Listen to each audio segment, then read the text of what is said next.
എല്ലാവർക്കും നമസ്കാരം. ഇന്ത്യൻ ലെസന്റെ പുതിയൊരു സെഷനിലേക്ക് സ്വാഗതം.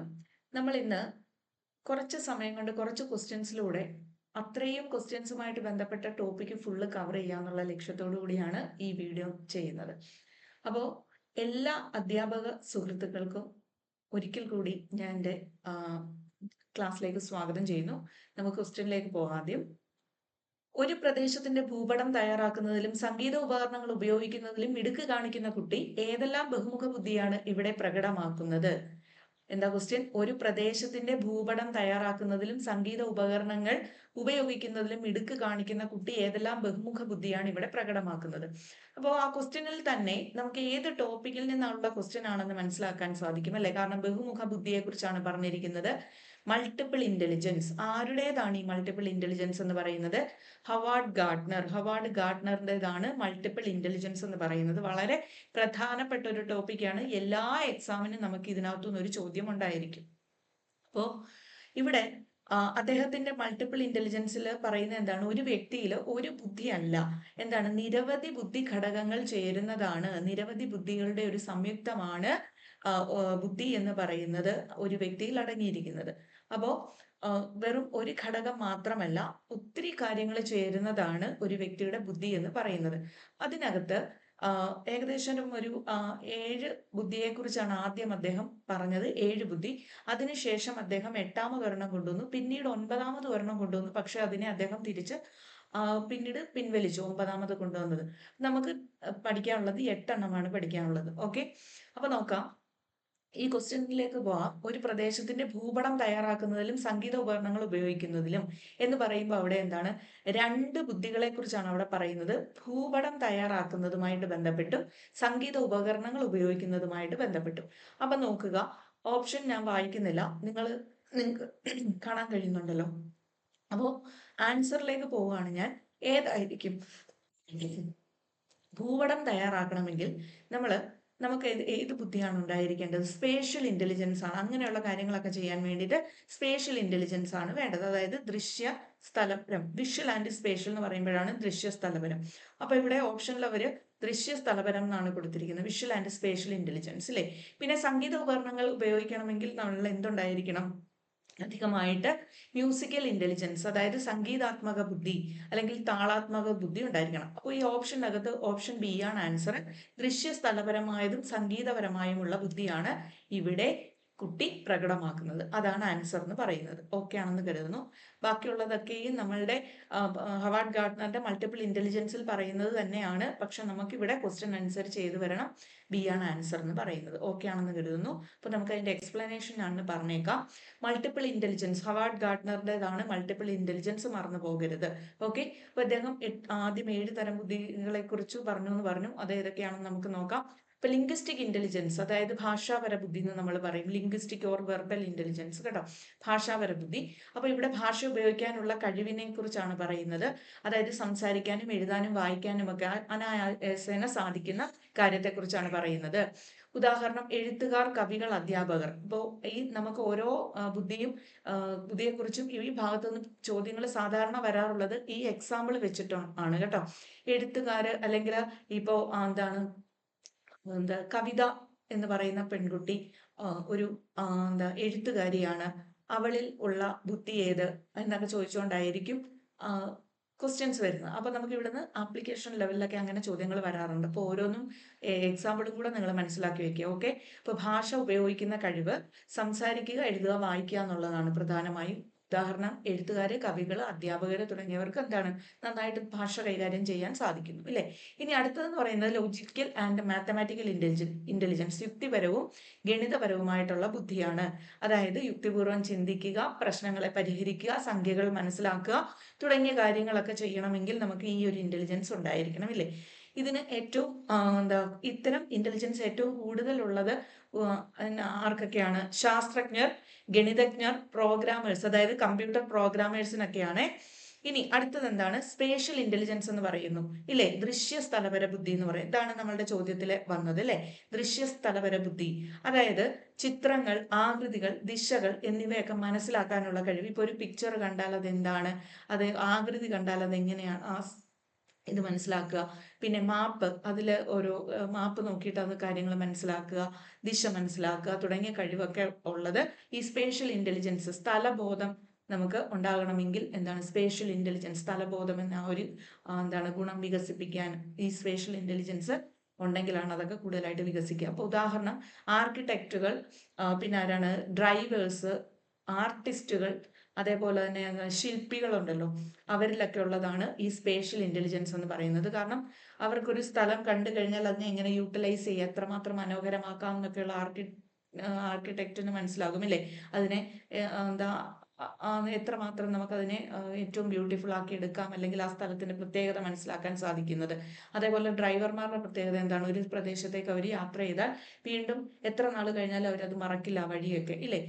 പിന്നെ ആർട്ടിസ്റ്റ് അല്ലെങ്കിൽ ഞാൻ പറഞ്ഞതുപോലെ ശില്പികളൊക്കെ ആണെങ്കിൽ ഇപ്പോൾ എന്തെങ്കിലും ഒരു വലിയൊരു പാറ കല്ല് കണ്ടു കഴിഞ്ഞാൽ നമുക്കത് കല്ലായിട്ട് തോന്നും, പക്ഷെ ഇവർ അതിനകത്ത് മനോഹരമായ രൂപത്തെ ദർശിക്കുന്നു. അപ്പൊ ഇതൊക്കെ എന്താണ് ഈ spatial intelligence, visual and spatial intelligence ഒക്കെ ഉള്ളവർക്കാണ് ഈ കഴിവ്. അപ്പൊ ഈ ഭാഗത്ത് നിന്ന് നമുക്ക് പലപ്പോഴും ആപ്ലിക്കേഷൻ ലെവലിൽ ചോദ്യങ്ങൾ വന്നിട്ടുണ്ട്. ഇപ്പോൾ ജയകൃഷ്ണൻ ഒരു നാവികനാണ്, അരുൺ ഒരു എഞ്ചിനീയർ ആണ്, ഇവരിൽ കണ്ടുവരുന്ന ബുദ്ധി ഏത് എന്നും ചോദിച്ചുകൊണ്ട് ഏതായിരിക്കും, വിഷ്വൽ ആൻഡ് സ്പേഷ്യൽ ഇന്റലിജൻസ് ആയിരിക്കും, ദൃശ്യ സ്ഥലപര ബുദ്ധിയാണ്. ഇതാണ് മുറയ്ക്ക് ചോദിക്കാറുള്ളത്. അപ്പോൾ ഈ മൂന്നാമത്തെ ഈ സ്പേഷ്യൽ ഇന്റലിജൻസ് വളരെ പ്രധാനപ്പെട്ടതാണ്. ഇനി അടുത്ത നാലാമത്തെന്ന് പറയുന്നത് ബോഡിലി കൈനസ്തെറ്റിക് ഇന്റലിജൻസ് ആണ്. അതായത് ശാരീരിക ചാലകപര ബുദ്ധി അല്ലെ ചലന ബുദ്ധി എന്ന് പറയും. അതായത് ശരീരത്തെ എന്താണ് വളരെ എളുപ്പത്തിൽ ചലിപ്പിക്കാനുള്ള കഴിവ്, അല്ലെ ശരീര ചലനം കൃത്യമായി നിയന്ത്രിക്കാനുള്ള കഴിവ്, അതാണ് ബോഡിലി കൈനസ്തെറ്റിക് ഇന്റലിജൻസ് എന്ന് പറയുന്നത്. ഇത് കൂടുതലായിട്ടും ആർക്കാണുള്ളത്, നർത്തകര്, കായിക താരങ്ങൾ, സർജന്മാർ, അതേപോലെ എന്താണ് സർക്കസുകാർ, ഇവരിലൊക്കെയാണ് ഈ ഇന്റലിജൻസ് കൂടുതലായിട്ടുള്ളത്. ഓക്കെ. ഇനി അടുത്തത് മ്യൂസിക്കൽ ഇന്റലിജൻസ് എന്ന് പറയുന്നത് സംഗീതപര ബുദ്ധി. ഇത് നമ്മുടെ ചോദ്യത്തിലുണ്ടായിരുന്നു അല്ലേ. ഇപ്പൊ ശബ്ദം, താളം, സംഗീതം എന്നിവ തിരിച്ചറിയാനുള്ള കഴിവ്. ഉദാഹരണം ഗായകര്, പിന്നെന്താണ് സംഗീതജ്ഞര്, ഈ മ്യൂസിക് കമ്പോസ് ചെയ്യുന്നവര്, ഇവരിലൊക്കെ ഉള്ളതാണ് ഇല്ലേ മ്യൂസിക്കൽ ഇന്റലിജൻസ് എന്ന് പറയുന്നത്. ഇനി അടുത്ത ഏറ്റവും പ്രധാനപ്പെട്ട മറ്റൊരു ഇന്റലിജൻസ് ആണ് ഇന്റർപേഴ്സണൽ ഇന്റലിജൻസ്, വ്യക്തിയാന്തര ബുദ്ധി എന്ന് പറയും. ഇന്റർപേഴ്സണൽ എന്ന് പറഞ്ഞാൽ എന്താണ്, മറ്റുള്ളവരെ മനസ്സിലാക്കാനുള്ള കഴിവ്, മറ്റുള്ളവരുടെ ഇമോഷൻസിനെ മനസ്സിലാക്കി പെരുമാറാനുള്ള കഴിവ്, അതാണ് സോഷ്യൽ സ്കിൽസ്, അതാണ് പറയുന്നത്. ഈ ഇന്റർപേഴ്സണൽ ഇന്റലിജൻസ് വളരെ പ്രധാനപ്പെട്ടതാണ്. ഇതും നമുക്ക് എപ്പോഴും ചോദിക്കാറുള്ളതാണ്.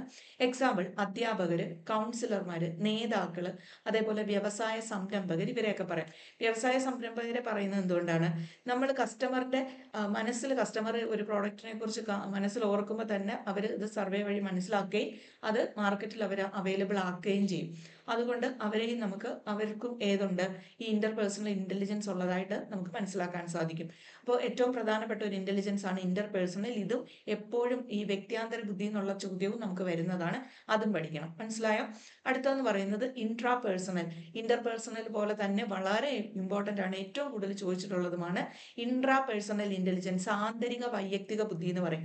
അതായത് നമുക്ക് സ്വന്തം വികാരങ്ങളും ചിന്തകളും മനസ്സിലാക്കുക, സ്വന്തം ഇമോഷൻസിനെ മനസ്സിലാക്കി പെരുമാറാനുള്ള കഴിവാണ് ഇൻട്രാപേഴ്സണൽ, ആന്തരിക വൈയക്തിക ബുദ്ധി. ആന്തരികം എന്ന് പറയുമ്പോൾ നമ്മുടെ ഉള്ളിലെ തന്നെ എന്ന് മനസ്സിലാക്കാമല്ലോ, ആന്തരിക വൈയക്തിക ബുദ്ധി. ഉദാഹരണം തത്വചിന്തകർ, എഴുത്തുകാര് തുടങ്ങിയവർക്ക് എന്താണ് അവരവരുടെ ഇമോഷൻസിനെ മനസ്സിലാക്കി അവർക്ക് അതിനെ കൈകാര്യം ചെയ്യാനുള്ള കഴിവുണ്ടായിരിക്കും.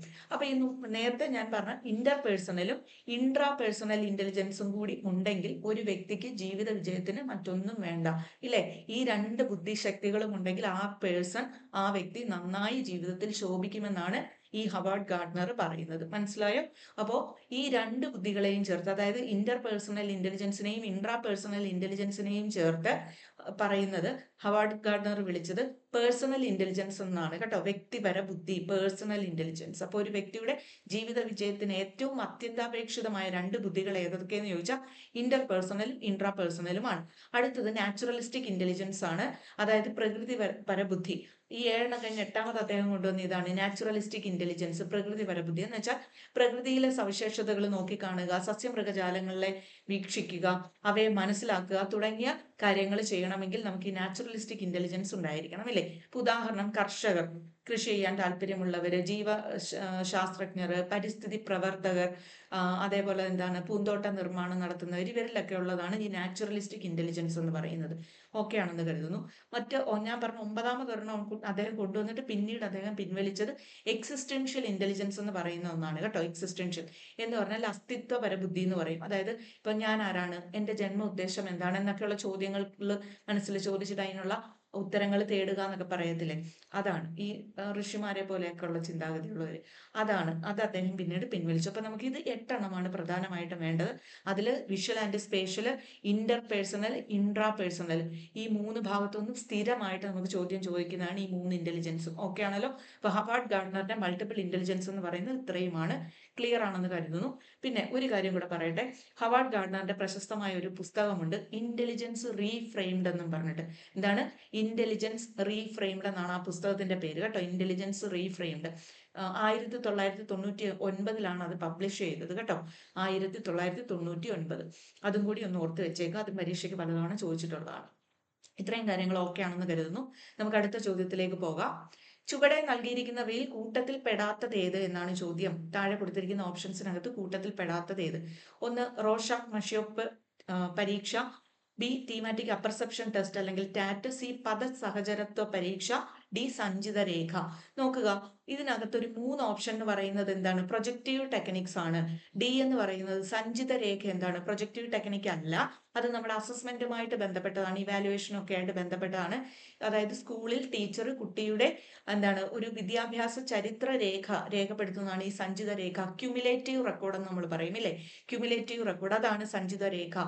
ക്യുമുലേറ്റീവ് റെക്കോർഡ് എന്ന് പറയുന്നത് അതായത് ആ കുട്ടി സ്കൂളിൽ ചേർന്ന കാലം മുതൽ എന്നാണോ പിരിഞ്ഞു പോകുന്നത് അന്ന് വരെയുള്ള ആ കുട്ടിയുടെ അക്കാഡമിക് ആയിട്ടുള്ളതും അല്ലാണ്ടുള്ളതുമായിട്ട് സാമൂഹികപരമായിട്ടുള്ള എല്ലാ കാര്യങ്ങളും, നമ്മൾ അവിടെ കാണുന്ന എല്ലാ കാര്യങ്ങളും രേഖപ്പെടുത്തുന്ന ഒരു റെക്കോർഡാണ് ക്യുമുലേറ്റീവ് റെക്കോർഡ് അല്ലെങ്കിൽ സഞ്ചിത രേഖ എന്ന് പറയുന്നത്.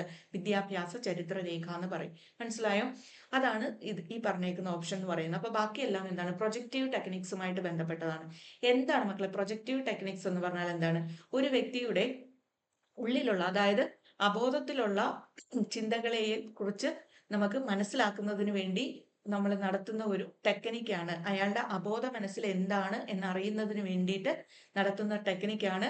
അതായത് അയാളുടെ പേഴ്സണാലിറ്റി അളക്കാൻ വേണ്ടിയിട്ടൊക്കെ, അത് പേഴ്സണാലിറ്റി മനസ്സിലാക്കാനൊക്കെ വേണ്ടിയിട്ട് നമ്മൾ നടത്തുന്ന ഒരു ടെക്നിക്കാണ് ഈ പ്രൊജക്റ്റീവ് ടെക്നിക് എന്ന് പറയുന്നത്. ഓക്കെ ആണെന്ന് കരുതുന്നു. അപ്പൊ ഇവിടുത്തെ ഓപ്ഷനിൽ ആൻസർ എന്ന് പറയുന്നത് ഏതാണ്? ഇതിൽ കൂട്ടത്തിൽ പെടാത്ത ഓട് കണ്ണൗട്ട് എന്ന് പറയുന്നത് സഞ്ചിത രേഖയാണ്. റോഷക് മഷിയോപ്പും തീമാറ്റിക് അപ്പർസെപ്ഷനും അതേപോലെ പദസഹചരത്വം എന്നൊക്കെ പറയുന്നത് പ്രൊജക്റ്റീവ് ടെക്നിക്സ് ആണ്. ഓക്കെ ആണോ? അപ്പൊ നമ്മൾ ആ പ്രൊജക്റ്റീവ് ടെക്നിക്സ് ഞാനൊന്ന് പറഞ്ഞു തന്നേക്കാം. റോഷക് ഇങ്ക് ബ്ലോട്ട് ടെസ്റ്റ് ഏറ്റവും പ്രധാനപ്പെട്ടതാണ്, എപ്പോഴും പരീക്ഷയ്ക്ക് ചോദിക്കുന്നതാണ്.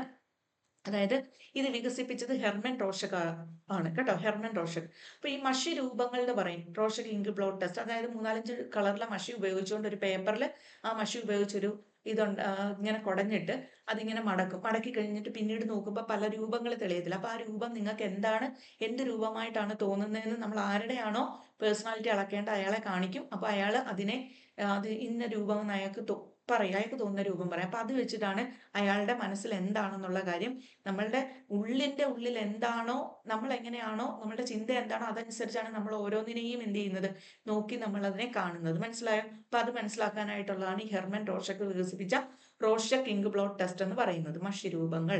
ഓക്കെ. അപ്പൊ ആ റോഷക് ഇങ്ക് ബ്ലോട്ട് ടെസ്റ്റിന്റെ റോഷക് ആ പേരിൽ തന്നെ ഉള്ളതുകൊണ്ട് അത് ആരാണെന്ന് ചോദിച്ചാൽ മനസ്സിലാക്കാൻ എഴുതാൻ ബുദ്ധിമുട്ടൊന്നുമില്ല. ഇനി അടുത്താണ് തീമാറ്റിക് അപ്പർസെപ്ഷൻ ടെസ്റ്റ്, ടാറ്റ് എന്ന് പറയും. ഇത് വികസിപ്പിച്ചത് മോർഗൻ ആൻഡ് മുറയാണ്. ഇതും വളരെ ഇമ്പോർട്ടന്റ് ആണ്. തീമാറ്റിക് അപ്പർസെപ്ഷൻ ടെസ്റ്റ്, അതായത് കുറെ തീംസ് നമ്മളെ കാണിക്കും, കുറെ പിക്ചേഴ്സ് കാണിക്കും. അതിനകത്ത് പല കഥകളുടെ ഒരു ഇതായിട്ടുള്ള പിക്ചേഴ്സ് ആയിരിക്കും കാണിക്കുക. അപ്പൊ നമ്മളോട് അതിനെക്കുറിച്ച് എക്സ്പ്ലെയിൻ ചെയ്യാൻ പറയും. അപ്പൊ നമ്മളുടെ മനസ്സിൽ കാണുന്ന ഇത് വെച്ച് നമ്മൾ ഇങ്ങനെ ഇന്നതാണ് ആ പിക്ചർ കൊണ്ട് ഉദ്ദേശിക്കുന്നത്, അതിന്റെ മീനിങ് ഇന്നതാണെന്നൊക്കെ പറയുമ്പോഴത്തേക്കിന് നമ്മളുടെ പേഴ്സണാലിറ്റി അനുസരിച്ചാണ് നമ്മളത് പറയുന്നത്. അപ്പോൾ നമ്മൾ എന്താണ് നമ്മുടെ വ്യക്തിത്വം എന്നുള്ളത് മനസ്സിലാക്കാനായിട്ട് സാധിക്കും. അതാണ് തീമാറ്റിക് അപ്പർസെപ്ഷൻ ടെസ്റ്റ്. മോർഗനും മുറയും ചേർന്നാണ് ഇത് അവതരിപ്പിച്ചത്. ഇനി അടുത്തതാണ് ചിൽഡ്രൻസ് അപ്പർസെപ്ഷൻ ടെസ്റ്റ്, ക്യാറ്റ് എന്ന് പറയും. ഇത് വികസിപ്പിച്ചത് ലിയോപോൾഡ് ബെല്ലാക്ക് ആണ്. പിന്നെ ലിയോപോൾഡ് ബെല്ലാക്കും സോണിയ ബെല്ലാക്കും ചേർന്നാണ്. അപ്പൊ ബെല്ലാക്ക് ആൻഡ് ബെല്ലാക്ക് എന്നും പറയാറുണ്ട്. പക്ഷെ ലിയോപോൾഡ് ബെല്ലാക്ക് എന്നാണ് PSC സാധാരണ ആൻസറിൽ കൊടുക്കാറുള്ളത്. ഇപ്പൊ ചിൽഡ്രൻസ് അപ്പർസെപ്ഷൻ ടെസ്റ്റ്, അതായത് കുട്ടികളുടെ എന്താണ് ഈ ഉള്ളു മനസ്സിലാക്കാൻ വേണ്ടിയിട്ട് നടത്തുന്നതാണ് ഈ ചിൽഡ്രൻസ് അപ്പർസെപ്ഷൻ ടെസ്റ്റ് എന്ന് പറയുന്നത്. അപ്പോ ഇവിടെ ജന്തുക്കളും കുട്ടികളും ഒക്കെയാണ് ഇതിലെ കഥാപാത്രങ്ങൾ എന്ന് പറയുന്നത്. അവിടെ ഈ ഒരു ടെസ്റ്റ് നടത്തുമ്പോൾ അതിനകത്ത് കാണിക്കുന്ന പിക്ചേഴ്സ് ഒക്കെ എന്ന് പറഞ്ഞാൽ ജന്തുക്കളും അല്ലെങ്കിൽ എന്താണ് കുട്ടികളും ഒക്കെ കഥാപാത്രമായിട്ട് വരുന്നതാണ്. അതാണ് ഈ ചിൽഡ്രൻസ് അപ്പർസെപ്ഷൻ ടെസ്റ്റ് എന്ന് പറയുന്നത്, ലിയോപോൾഡ് ബെല്ലാക്ക്. അടുത്തത് സെന്റൻസ് കംപ്ലീഷൻ ടെസ്റ്റ് ആണ്. സെന്റൻസ് കംപ്ലീഷൻ ടെസ്റ്റ് ഇത് നമുക്ക് സാധാരണ പരീക്ഷയ്ക്കൊക്കെ ഇങ്ങനെ കുറച്ച് തന്നിട്ട് ഒരു ചെറിയൊരു സെന്റൻസ് തന്നിട്ട് ബാക്കി ഇങ്ങനെ കോമയിട്ട് ഡാഷ് ഇട്ടിട്ട് നമ്മളോട് കംപ്ലീറ്റ് ചെയ്യാൻ പറയത്തില്ലേ, അതാണ് സെന്റൻസ് കംപ്ലീഷൻ ടെസ്റ്റ്. ഇത് വികസിപ്പിച്ചത് എബിംഗ് ഹോസ് ആണ്. എബിംഗ് ഹോസ് നമ്മുടെ ഓർമ്മയുമായി ബന്ധപ്പെട്ട വ്യക്തിയാണോ എബിംഗ് ഹോസ് എന്നുള്ള കാര്യം കൂടി ഓർത്ത് വെക്കുക കേട്ടോ. Sentence completion test. അപ്പൊ നമ്മൾ ബാക്കി കംപ്ലീറ്റ് ചെയ്യാൻ പറയും. അപ്പൊ നമ്മൾ കംപ്ലീറ്റ് ചെയ്യുന്നത് നമുക്ക് തോന്നുന്ന കാര്യമല്ലേ, നമ്മളുടെ മാനസികമായ ചിന്താഗതി വെച്ചാണ് നമ്മൾ ആ സെന്റൻസിന്റെ ബാക്കി കംപ്ലീറ്റ് ചെയ്യുന്നത്. അപ്പൊ നമ്മളുടെ പേഴ്സണാലിറ്റി എങ്ങനെയാണെന്ന് അതിനകത്ത് അറിയാൻ സാധിക്കും. അടുത്തത് വേർഡ് അസോസിയേഷൻ ടെസ്റ്റ് എന്ന് പറയും. ഇതാണ് വേർഡ് അസോസിയേഷൻ ടെസ്റ്റ്. നമ്മൾ നേരത്തെ ഒരു ഓപ്ഷനിൽ കണ്ടില്ല, പദസഹചരത്വ ഇതെന്ന് പറയുന്ന പരീക്ഷ, അതാണ് വേർഡ് അസോസിയേഷൻ ടെസ്റ്റ് അഥവാ വാറ്റ് എന്ന് പറയും കേട്ടോ, WAT വാറ്റ്. ഇത് വികസിപ്പിച്ചത് കാൾ യുങ് ആണ്. കാൾ യുങ് കേട്ടോ, കാൾ ഗുസ്താവ് യുങ്, അദ്ദേഹമാണ് ഇത് വികസിപ്പിച്ചത്. അപ്പോൾ കുറച്ച് പദങ്ങൾ പറയും, എന്നിട്ട് ഓരോ വാക്ക് പറയുമ്പോൾ നമ്മുടെ മനസ്സിൽ തോന്നുന്ന ഒരു ഇത് പറയുമ്പോൾ നമ്മുടെ മനസ്സിൽ തോന്നുന്ന വാക്ക് പെട്ടെന്ന് പറയാൻ പറയും. അങ്ങനെ നമുക്ക് എന്താണ് ഒരാളുടെ പേഴ്സണാലിറ്റിയെ നമുക്ക് മനസ്സിലാക്കാനായിട്ട് ഇത് സഹായിക്കും. അതാണ് വേർഡ് അസോസിയേഷൻ ടെസ്റ്റ് എന്ന് പറയുന്നത്. അടുത്തത് draw A person test or house tree person test എന്ന് പറയും. അതായത് ആരെയാണോ നമുക്ക് ആരുടെ പേഴ്സണാലിറ്റി ആണോ നമുക്ക് അറിയേണ്ടത്, ആ വ്യക്തിയോട് നമ്മൾ ഒരു മനുഷ്യരൂപങ്ങൾ വരയ്ക്കാൻ പറയും. അപ്പൊ ഇവർ വരയ്ക്കുന്ന ആ വരയ്ക്കകത്ത് ചില ഭാഗങ്ങളൊക്കെ എന്തായിരിക്കും, ഇങ്ങനെ പേന കൊണ്ട് ഇങ്ങനെ കടിപ്പിച്ചിട്ടൊക്കെ ഉണ്ടായിരിക്കും. അപ്പൊ അവര് എവിടൊക്കെയാണോ എന്തൊക്കെ ഇത് ചെയ്തിട്ടുണ്ട് അത് നോക്കിയിട്ട് ആ വ്യക്തിയുടെ ഉള്ളിലെ വികാരം അനുസരിച്ചാണ് ആ ഭാവത്തിനൊക്കെ എന്ത് കൊടുക്കുക, ഇങ്ങനെ സ്ട്രെസ് കൊടുത്തിട്ടുണ്ടായിരിക്കുക. അപ്പൊ ഇത് വെച്ച് അയാളുടെ മനോനില എന്താണ്, അയാളുടെ പേഴ്സണാലിറ്റി എന്താണ്, അയാളുടെ ഉള്ളിലുള്ള വികാരം എന്താണെന്നൊക്കെ നമുക്ക് മനസ്സിലാക്കാനായിട്ട് സാധിക്കും. അപ്പൊ ഇതൊക്കെയാണ് പ്രൊജക്റ്റീവ് ടെക്നിക്സ് എന്ന് പറയുന്നത്. ഇപ്പൊ Rorschach inkblot, thematic apperception, children's apperception, word association, ഇതൊക്കെ മുറയ്ക്ക് ചോദിക്കുന്നതാണ്. സ്ട്രെസ് കൊടുത്ത് ഇത്രയും കാര്യങ്ങൾ പഠിക്കുക. ഓക്കെ ആണെന്ന് കരുതുന്നു. നമ്മൾ ഇനി അടുത്ത ക്വസ്റ്റ്യനിലേക്ക് പോവുകയാണ്. നോക്കുക, ചക്രത്തിൽ ഓടുന്ന കളിപ്പാട്ട വണ്ടികൾ തള്ളി ഓടിച്ച് ശീലമുള്ള കുട്ടി ചക്രമുള്ള മറ്റു തരം കളിപ്പാട്ടങ്ങളും അതേ രീതിയിൽ ചലിപ്പിക്കുന്നു. അതായത് നിലവിലുള്ള അറിവിനെ ഉപയോഗിച്ച് പുതിയ സാഹചര്യത്തെ മനസ്സിലാക്കാൻ ശ്രമിക്കുന്നു. ഈ പ്രക്രിയയെ ഡാഷ് എന്ന് വിളിക്കുന്നു. എന്താ പറഞ്ഞിരിക്കുന്നത്? ചക്രത്തിൽ ഓടുന്ന കളിപ്പാട്ട വണ്ടി തള്ളി ശീലിച്ച കുട്ടി ചക്രമുള്ള ഏത് സാധനം കണ്ടാലും എന്ത് ചെയ്യും, അത് അങ്ങനെ തന്നെ തള്ളി നീക്കാൻ കുട്ടി ശ്രമിക്കും. മനസ്സിലായോ? അപ്പൊ അവന്റെ നിലവിലെ അറിവ്, അവന്റെ വൈജ്ഞാനിക ഘടനയിലുള്ള അറിവ് എന്താണ്? ചക്രമുള്ള എന്തും തള്ളിയാ നീങ്ങും എന്നുള്ളതാണ് അവന്റെ നിലവിലുള്ള അറിവ്. മനസ്സിലായോ? അപ്പൊ അത് ഉപയോഗിച്ചുകൊണ്ടാണ് ഇവന് പുതിയ ഒരു സാധനം കണ്ടാലും ചക്രം ഉള്ളതാണെങ്കിൽ ഇവൻ അങ്ങനെ അതിനെ മനസ്സിലാക്കി അത് പരിഹരിക്കാൻ ശ്രമിക്കുന്നത്. അപ്പൊ ഈ പ്രക്രിയ ഇവിടെ വിളിക്കുന്നത് എന്താണെന്നാണ് ചോദ്യം. സ്വാംശീകരണം, സന്തുലീകരണം, സംയോജനം, അനുതാപം. അതായത് അസിമിലേഷൻ ഉണ്ട്, പിന്നെ ഇക്വിലിബ്രേഷൻ ഉണ്ട്, ഓർഗനൈസേഷൻ ഉണ്ട്, എംപതി ഉണ്ട്. ഏതായിരിക്കും ആൻസർ എന്ന് പറയുന്നത്? എന്താണ്? നമ്മള് നിലവിലെ അറിവ് ഉപയോഗിച്ചുകൊണ്ട് അല്ലെ സ്കീം ഉപയോഗിച്ചുകൊണ്ട് പുതിയൊരു പ്രശ്നത്തെ പരിഹരിക്കുന്നു, അല്ലെ പുതിയൊരു കാര്യം നമ്മൾ ചെയ്യുമ്പോൾ എന്താണ് അത്? സ്വാംശീകരണമാണ് ആൻസർ അല്ലെ. ഏത് വരും? Assimilation, സ്വാംശീകരണമാണ് answer. ക്ലിയർ ആണോ? അപ്പൊ അതിലേക്ക് നമുക്കൊന്ന് പോകാം. എന്താണ് സ്വാംശീകരണം എന്നൊക്കെ ഒന്നുകൂടെ നോക്കാം. അപ്പോൾ ആദ്യമേ സ്കീമ, ഇത് ജീൻ പിയാഷയുടെ തിയറിയുമായി ബന്ധപ്പെട്ടതാണ് അല്ലെ. ജീൻ പിയാഷെ കൊഗ്നിറ്റീവ് കൺസ്ട്രക്റ്റിവിസവുമായി ബന്ധപ്പെട്ടതാണ് ഈ പറയുന്നത് കാര്യങ്ങൾ. അപ്പോൾ ജീൻ പിയാഷയാണ് കൊഗ്നിറ്റീവ് കൺസ്ട്രക്റ്റിവിസത്തിന്റെ ഉപജ്ഞാതാവ് എന്നറിയപ്പെടുന്നത് ജീൻ പിയാഷയാണ്. അദ്ദേഹം പറയുന്നത് എന്താണ്? ഓരോ വ്യക്തിയുടെയും വൈജ്ഞാനിക ഘടന കെട്ടിപ്പടുത്തിരിക്കുന്നത് സ്കീമ എന്ന് അദ്ദേഹം വിളിക്കുന്ന, സ്കീമ എന്ന് പറയുന്നത് അറിവിനെയാണ് അദ്ദേഹം സ്കീമ എന്ന് പറയുന്നത്. നമ്മളുടെ കൊഗ്നിറ്റീവ് സ്ട്രക്ചർ, നമ്മുടെ ഇന്ന് കാണുന്ന ഈ കൊഗ്നിറ്റീവ് അറിവിന്റെ സ്ട്രക്ചർ എന്ന് പറയുന്നത്, നമ്മൾ പറയുന്നത് നമ്മുടെ തലയ്ക്കകത്താണ് എല്ലാ അറിവെന്നല്ലേ നമ്മൾ പറയാറുള്ളത്. അപ്പൊ ഈ ഒരു കൊഗ്നിറ്റീവ് സ്ട്രക്ചർ ഫോം ചെയ്തിരിക്കുന്നത് ഒരുപാട് സ്കീമുകൾ, നമ്മൾ ജനിച്ചു കഴിഞ്ഞപ്പോൾ തൊട്ട് ഇന്ന് വരെ, നമുക്ക് ഇന്നത്തെ ദിവസം വരെ നമ്മൾ ഡെയിലി ഓരോരോ അറിവുകൾ നമ്മൾ ആർജിക്കുന്നുണ്ട്. അപ്പൊ ഇദ്ദേഹം ഈ അറിവിനെ വിളിച്ചത് എന്താണ്? സ്കീമ. സ്കീമ എന്ന് പറഞ്ഞാൽ എന്താണ്? വൈജ്ഞാനിക ഘടനയുടെ അടിസ്ഥാന ഏകകമാണ്. ഇത് പരീക്ഷയ്ക്ക് ഇങ്ങനെ തന്നെ ചോദിച്ചിട്ടുള്ളതാണ്. വൈജ്ഞാനിക ഘടനയുടെ അടിസ്ഥാന ഏകകമാണ് ഡാഷ്, സ്കീമ. മനസ്സിലായോ? അല്ലെങ്കിൽ വൈജ്ഞാനിക ഘടന കെട്ടിപ്പടുക്കാൻ ഉപയോഗിക്കുന്ന അറിവുകളെ അദ്ദേഹം വിളിച്ചത് എന്താണ്? സ്കീമ. ഇപ്പൊ സ്കീമ എന്ന് പറഞ്ഞാൽ ഒരു മെന്റൽ ഫ്രെയിം വർക്കാണ്. മനസ്സിലായോ? ഇപ്പൊ അതിനൊരു ഉദാഹരണം പറയാനാണെങ്കിൽ, ഇപ്പൊ ഒരു കുട്ടിക്ക് പക്ഷി എന്ന് പറയുന്ന കൺസെപ്റ്റ് അവൻ മനസ്സിലാക്കി വെച്ചേക്കുന്നത് എങ്ങനെയായിരിക്കും?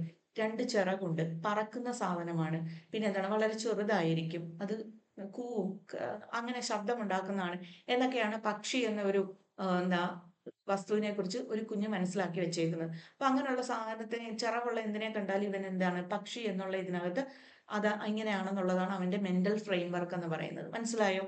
ക്ലിയർ ആണെന്ന് കരുതുന്നു. അതേപോലെ ഒരു നായയെ മനസ്സിലാക്കി വെക്കുന്നത് 4 കാലുണ്ട്, ഒരു വാലുണ്ട്, കുരയ്ക്കും എന്നൊക്കെ ഉള്ളത് മനസ്സിലാക്കി വെച്ചിരിക്കുന്നു. അപ്പൊ പൂച്ചയെ കണ്ടാലും അവൻ എന്തെന്ന് വിചാരിക്കും? നായാന്ന് വിചാരിക്കും. കാരണം അവന്റെ മെന്റൽ ഫ്രെയിം വർക്ക് നായ എന്ന് പറയുന്നത് 4 കാല്, വാല് എന്നൊക്കെ ഉള്ളതായിരിക്കും. മനസ്സിലായോ? പൂച്ചയ്ക്ക് 4 കാലും വാലും ഉള്ളത് കൊണ്ട് കുഞ്ഞ് ആദ്യമേ പൂച്ച എന്നാണെന്നത് അറിയാത്ത കുഞ്ഞെന്ത് ചെയ്യും? ഇത് നായയാണെന്ന് വിചാരിക്കും. അപ്പൊ ഇതാണ് സ്കീമ, മെന്റൽ ഫ്രെയിം വർക്ക്.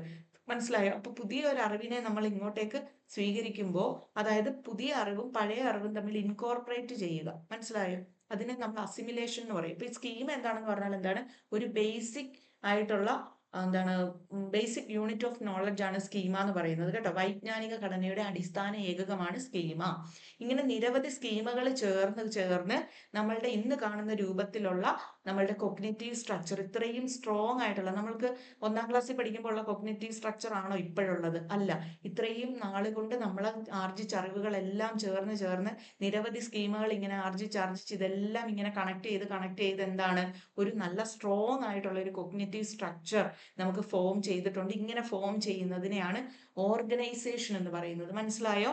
അറിവുകളെ ക്രമബദ്ധമായി നമ്മൾ ക്രമീകരിച്ചാണ് നമ്മളുടെ ആ ഒരു സ്ട്രക്ചർ ഫോം ചെയ്തിരിക്കുന്നത്. ഇതിനെ ഇങ്ങനെ ഈ സ്കീമുകൾ ഉപയോഗിച്ചുകൊണ്ട് ഈ അറിവുകളെ ഇങ്ങനെ ക്രമബദ്ധമായി എന്താണ്, സ്കീമുകളെ നമ്മൾ ക്രമീകരിക്കുന്ന ആ ഒരു പ്രോസസ്സിനാണ് ഓർഗനൈസേഷൻ. സംയോജനം, നമ്മുടെ ക്വസ്റ്റ്യനിൽ ഉണ്ടായിരുന്നല്ലോ സംയോജനം, ഇല്ലേ? ഒരു ഓപ്ഷൻ സംയോജനമായിരുന്നു. മനസ്സിലായോ? അപ്പൊ ഇതാണ് സംയോജനം എന്ന് പറയുന്നത്. ഇനി അടുത്തത് എന്താണ്? അഡാപ്റ്റേഷൻ എന്ന് പറയാം. അഡാപ്റ്റേഷൻ എന്ന് പറഞ്ഞാൽ നമുക്കറിയാം, പരിസ്ഥിതിയോട് പൊരുത്തപ്പെടുക. പരിസ്ഥിതിയോട് പൊരുത്തപ്പെടുന്നത് നമ്മൾ എങ്ങനെയാണ്? ബാഹ്യ ലോകവുമായിട്ട് ഇടപഴകണമെങ്കിൽ പരിസ്ഥിതിയുമായി ഇടപഴകിക്കൊണ്ട് നമ്മൾ എന്ത് ചെയ്യണം? ചുറ്റുപാടിൽ നിന്ന് നമ്മൾ അറിവുകൾ ആർജിക്കണം, അല്ലെ സ്കീമുകൾ ആർജിക്കണം. അപ്പൊ പരിസ്ഥിതിയോട് ഇങ്ങനെ സ്കീമുകൾ ആർജിച്ചുകൊണ്ട് പൊരുത്തപ്പെടുന്നതിനെയാണ് നമ്മൾ എന്ത് വിളിക്കുക? അഡാപ്റ്റേഷൻ എന്ന് വിളിക്കുന്നത്. മനസ്സിലായോ? അഡാപ്റ്റേഷൻ. അത് ഇനി അടുത്തതെന്ന് പറഞ്ഞാല് അസിമിലേഷൻ. അസിമിലേഷൻ എന്ന് പറഞ്ഞാൽ എന്താണ്? അസിമിലേഷൻ എന്താണ്? സോറി, സ്വാംശീകരണം. നമ്മുടെ ഈ ഓപ്ഷനിൽ കിടന്ന സ്വാംശീകരണത്തിന് ഇംഗ്ലീഷ് വേർഡാണ് അസിമിലേഷൻ. ഓക്കെ ആണല്ലോ? അപ്പോൾ പുതിയ അറിവ് പഴയ സ്കീമിലേക്ക് കൂട്ടിച്ചേർക്കുന്നതിനെയാണ് നമ്മൾ അസിമിലേഷൻ എന്ന് പറയുന്നത്. മനസ്സിലായോ? അപ്പൊ പുതിയ അറിവിനെ എന്താണ്, പഴയ സ്കീമയിലേക്ക് കൂട്ടിച്ചേർക്കുന്നു.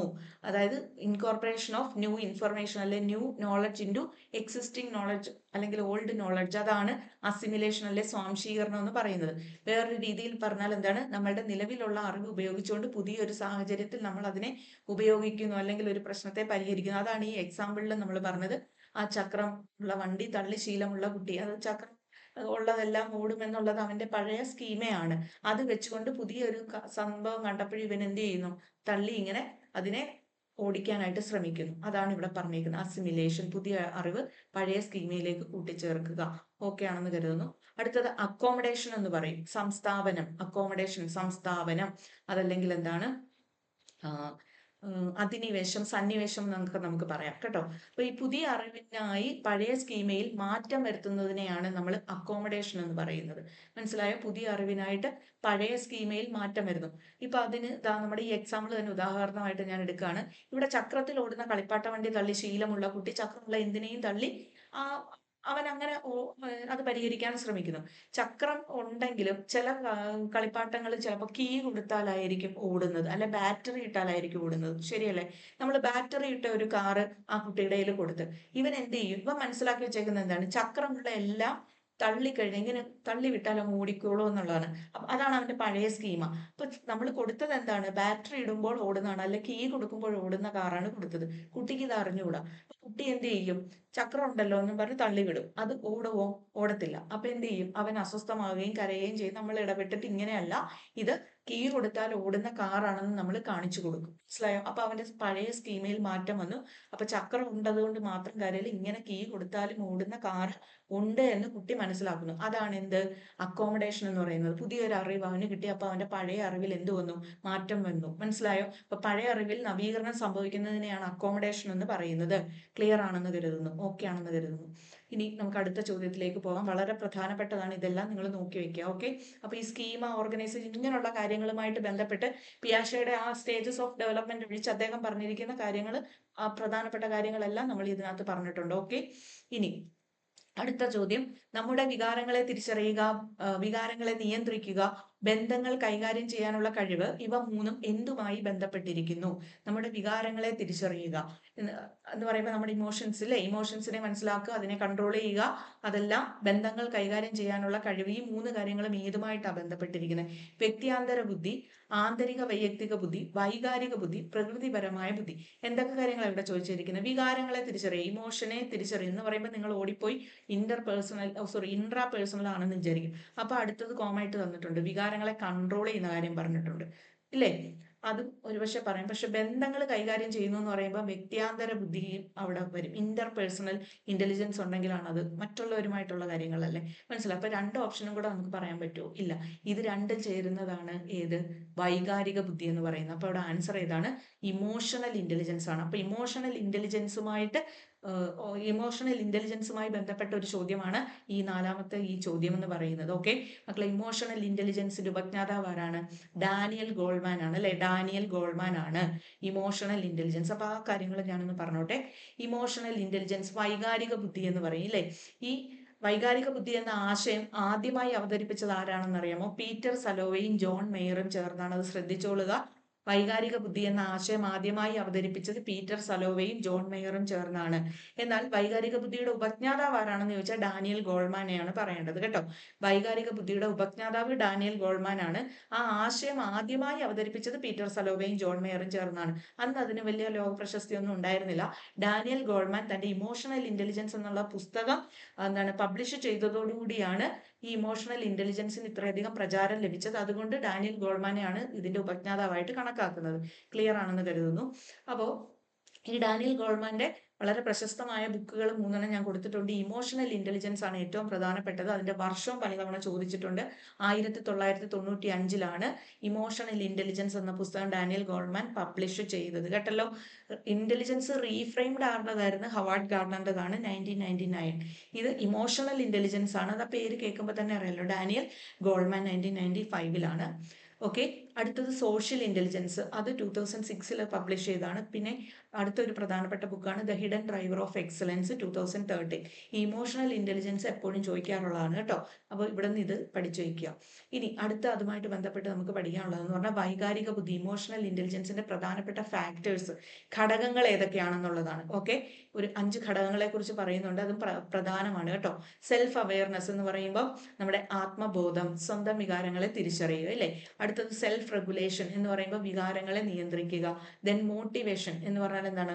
ആത്മപ്രേരണ എന്ന് പറയില്ലേ, മോട്ടിവേഷൻ, അഭിപ്രേരണ. അടുത്തത് എമ്പതി എന്ന് പറയുമ്പോൾ മറ്റുള്ളവരുടെ വികാരങ്ങളെ മനസ്സിലാക്കുക. അടുത്തത് സോഷ്യൽ സ്കിൽസ്, അതായത് നമ്മുടെ ഇന്റർപേഴ്സണൽ ഇന്റലിജൻസ് ഉള്ളവർക്കാണ് അല്ലേ ഈ സോഷ്യൽ സ്കില്ലുള്ളത്. ബന്ധങ്ങൾ സുഗമമായി നയിക്കാനുള്ള കഴിവ്, സാമൂഹിക പാഠവം എന്നൊക്കെ പറയത്തില്ല, എല്ലാവരെയും ഒരുമിച്ച് നിർത്താനുള്ള കഴിവ്, മറ്റുള്ളവരുടെ അവസ്ഥകളെ മനസ്സിലാക്കി നമ്മളെ കൂടെ നിർത്തുക, അതാണ് സോഷ്യൽ സ്കിൽ എന്ന് പറയുന്നത്. ബന്ധങ്ങൾ സുഗമമായി നയിക്കാനുള്ള കഴിവ്. ഇത് ഇത്രയുമാണ് വൈകാരിക ബുദ്ധിയുടെ പ്രധാന ഘടകങ്ങൾ എന്ന് പറയുന്നത്. വളരെ പ്രധാനപ്പെട്ടതാണ്, കേട്ടോ.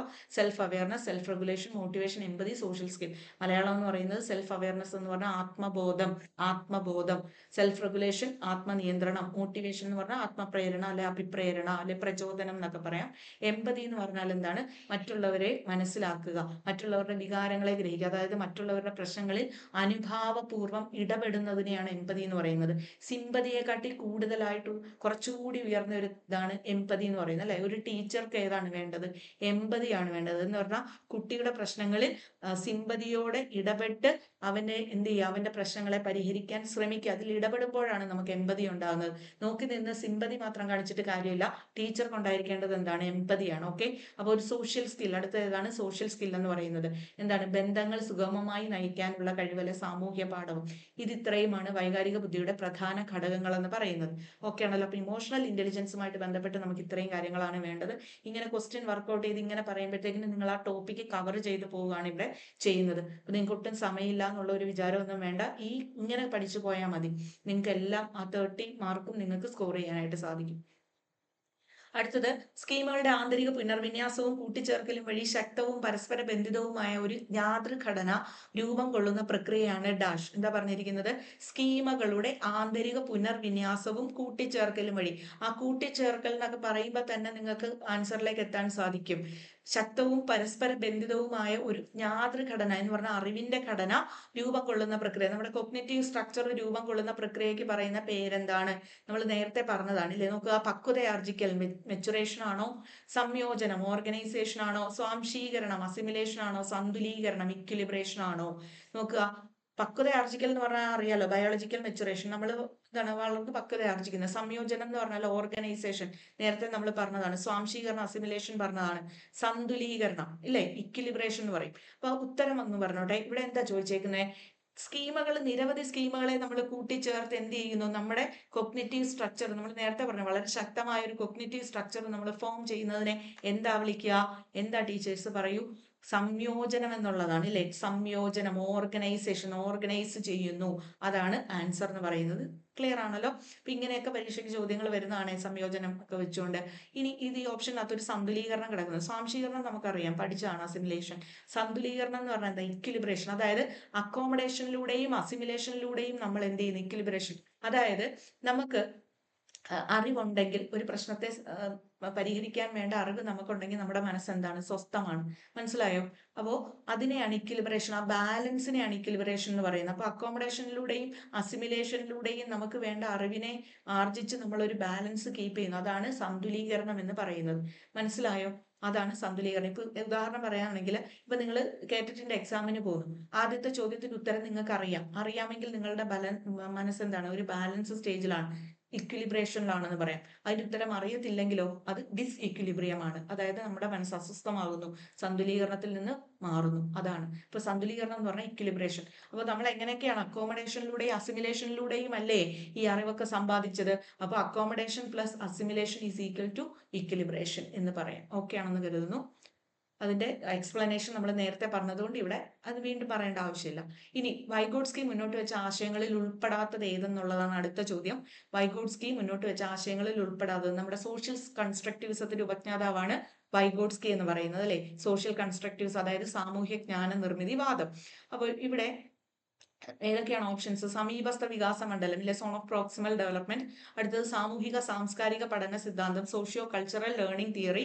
സംഘപഠനം, ഗ്രൂപ്പ് ലേണിംഗ്. അതീത ചിന്ത, മെറ്റാ കൊഗ്നിഷൻ. ഇത്രയുമാണ് ഓപ്ഷനിൽ കിടക്കുന്നത്.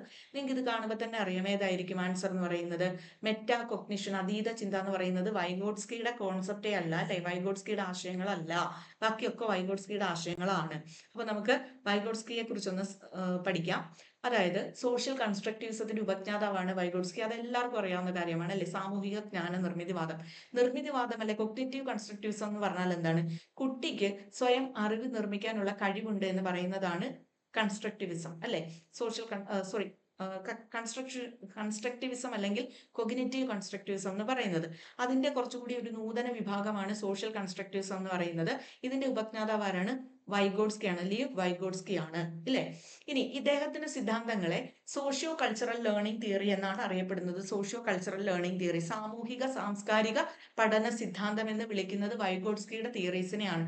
കാര്യം എന്താണെന്നോ, ഈ വൈഗോട്സ്കി പഠനത്തിൽ സമൂഹത്തിന്റെയും സംസ്കാരത്തിന്റെയും പങ്കിനെ കുറിച്ച് പറഞ്ഞിരിക്കുന്നത് കൊണ്ട് അദ്ദേഹത്തിന്റെ തിയറീസിനെ അറിയപ്പെടുന്നത് സോഷ്യോ കൾച്ചറൽ ലേണിംഗ് തിയറി എന്നാണ്.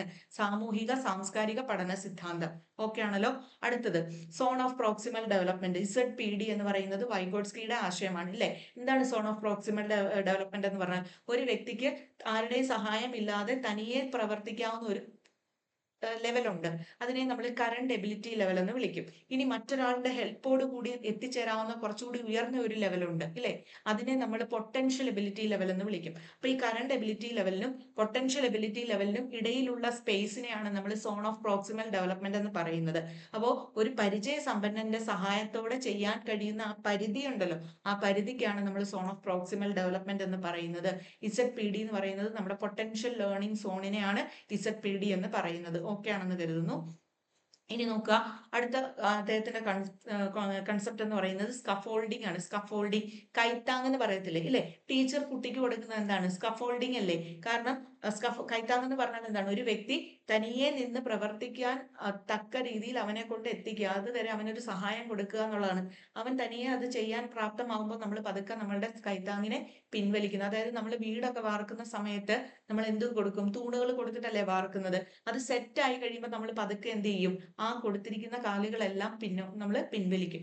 അതാണ് സ്കഫോൾഡിംഗ് എന്ന് പറയുന്നത്. അതുപോലെയാണ് അയാൾ തനിയെ ഒരു വ്യക്തി അവന് സ്വയം കാര്യങ്ങൾ ചെയ്യാൻ പറ്റുന്നവരെ നമ്മൾ എന്ത് കൊടുക്കും? സപ്പോർട്ട് കൊടുക്കുന്നു.